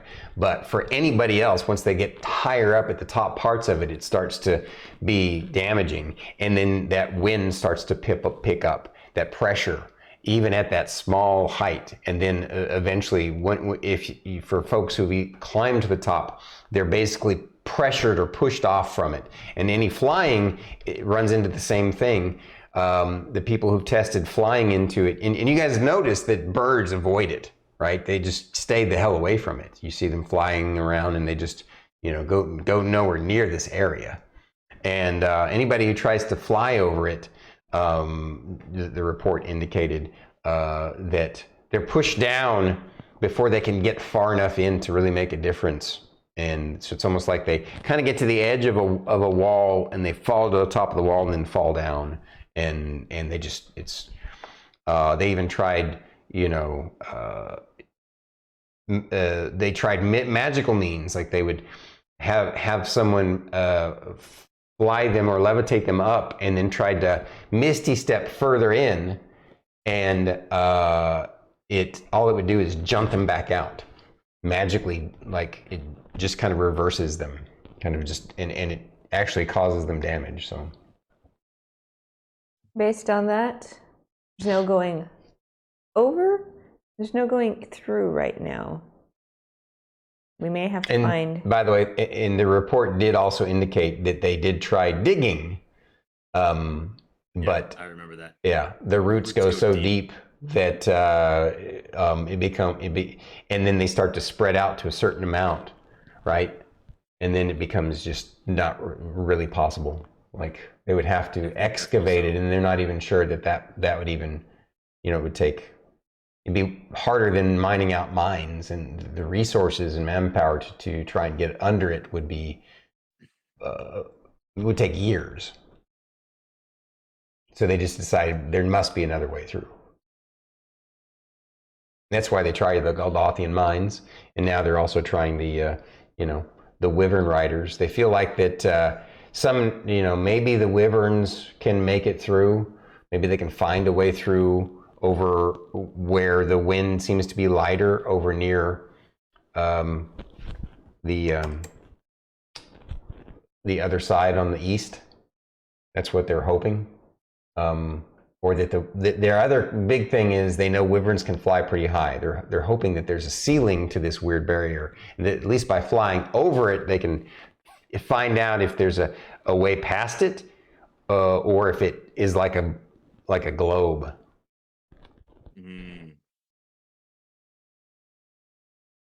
Again, this is because in this day and age of this world, magical flying technology has not progressed far enough to give them enough distance to make it work. It doesn't last long enough, effectively.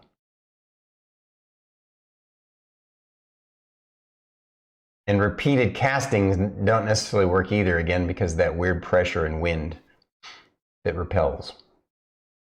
And doesn't magic work differently in that space as well? Right. Yeah. Well, I don't think there's anything else we can do here. Are you okay, Miss Fern? She's still laying on the ground. Mm-hmm. Fern's not feeling well. Maybe we should make our way over to the grove. Maybe we should definitely get away from this area where she started feeling sick. Did we want to try and go back to the tower like we talked about? Maybe we could rest there and make Miss Fern happy. I don't know if we'd necessarily want to rest there, because you never know if there are any root clusters around the tower. We don't want to put anybody in danger. But I need to talk to the tree over there. Emillynn, about how far do you think we are from the tower? looking at the map. So again, I want you to draw your attention to the hills and the forest at the edge. So I would say you're probably a 4-hour ride from the tower. I mean, remember it's dusk right now, and you guys have been kind of floundering about, hurting yourselves on this bramble wall for a little while. So the sun's getting ready to go down. You definitely don't want to camp here, though. No. So you could easily travel a mile or further out. I mean, if it's anything, it's 4 miles away or 4 hours away. You could easily make that if you wanted to. I do at least want to write up this report and get it over to the MGA about what Fern experienced. And to an extent, what you experienced, Lorkris. Well, and we wanted, because she had the thing sent off and stuff, so we need to at least stay in the tower until we think that, the peoples would have made it back, right? Yes. That would give me time to write a report and for Fern to... Talk with the tree? Talk with the tree, yes. Cheer her mood? Mm-hmm. That sound like a great idea, Fern? She just nods. Okay. Out of character. You okay, Druid? Yeah. Okay, all right. Obviously, as a DM, one of the things that we hope to do with our stories is to elicit an emotional response, right? But sometimes StarkItty can attest to this, that there have been times where I've elicited emotional responses that weren't so happy feeling, and I like you read a good book or a good story. Sometimes there are moments where you're like, oh my god, you make you sad or angry or upset, and I've done that. I've read a few books that made me angry that I'm just like, I'm not going to finish this. but then you did. But I'm okay. okay, all right. Promise. Yeah. Fern is not. Yeah. Right. Lorkris will come up and offer a hand. She like puts her hand up there, but like makes zero effort to stand up on her own.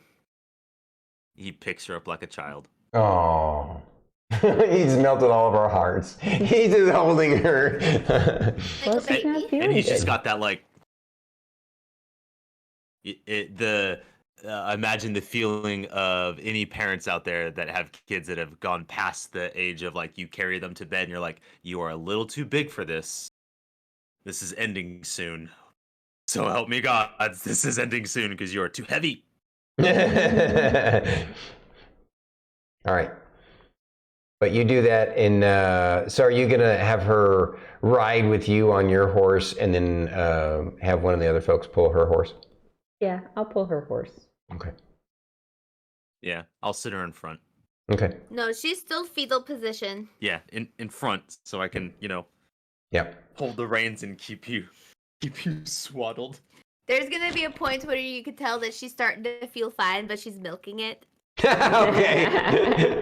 All right. Well, yeah. You guys make it a mile out when she starts to feel like it's like a wall again. It's like that going out from you've been working in a hot warehouse without air conditioning, and you go go outside and it's nice and cool breeze, and it just hits you and makes you feel better and invigorates you.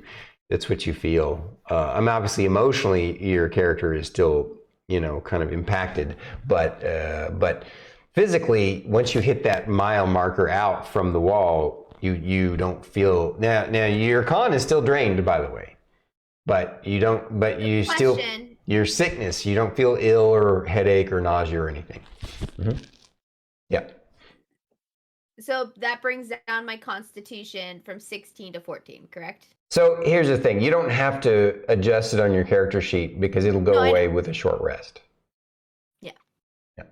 If you've been, if it had continued on, well, two things could have occurred. One is if you've been in contact with those shadow elf things longer and they drained your con to 0, well, yeah, Fern's trip is over.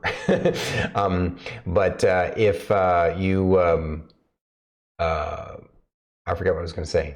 What was I talking about? What was it? The rest. Yeah, short rest, she gets her constitution drained back. Oh, right. Also, if she had been drained more and been in contact with them longer, then it would have required a long rest. So, and if it got too bad, then it actually would have required spell usage like restoration. But I mean, obviously, restoration can fix it right now if he has it prepared for the day. I don't know, but. No, okay. Lorkris hasn't really considered that because the last bits that he's been like thinking about, he hasn't really changed his spells. He did change one that he's got, but yeah, everything was more from the Gridlock games. He's not thinking about healing. He's thinking about doing a lot of damage. Mm-hmm. All right. So, I guess only your character notices with her passive perception that, just slightly as she's curled up in his lap as you're trotting along, she's got a little grin on her face now. He doesn't notice it, obviously, because he's riding and focusing on holding her there.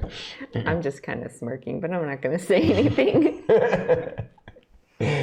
So you let us know how long you milk it for. So there's gonna be a point when she starts to just stretch, as knowing it's gonna just totally throw him off, where she's just gonna start stretching like awkwardly, like across the top of his arms, like how where she could easily fall off the horse, but she knows that she won't let them. So comfortable. Thank you, Lorkris. And then she curls back up in his lap. He ain't gonna fight it. Just I'm still smirking. Yep. All right. So after a while of this, you trot along. Eventually, I'm sure she gets uncomfortable being in that spot, and decides, okay, I'm ready for my horse now, and Yeah. transfer to the horse. And a few hours later, it's just yep, it's deep into the night now because again it was at dusk, so now it's roughly 10 o'clock at night. It's dark, and you guys can see the lights of the tower fortress up ahead, and that's where we'll stop for the night, and we'll start next week with you visiting your friends at the tower fortress. Wow. It's been a great night. you know what? I have to say, what a wonderful cliffhanger to pick up on our 50th episode. Right? Wow. Next week. Wow. We should definitely throw a party or something. Mm-hmm.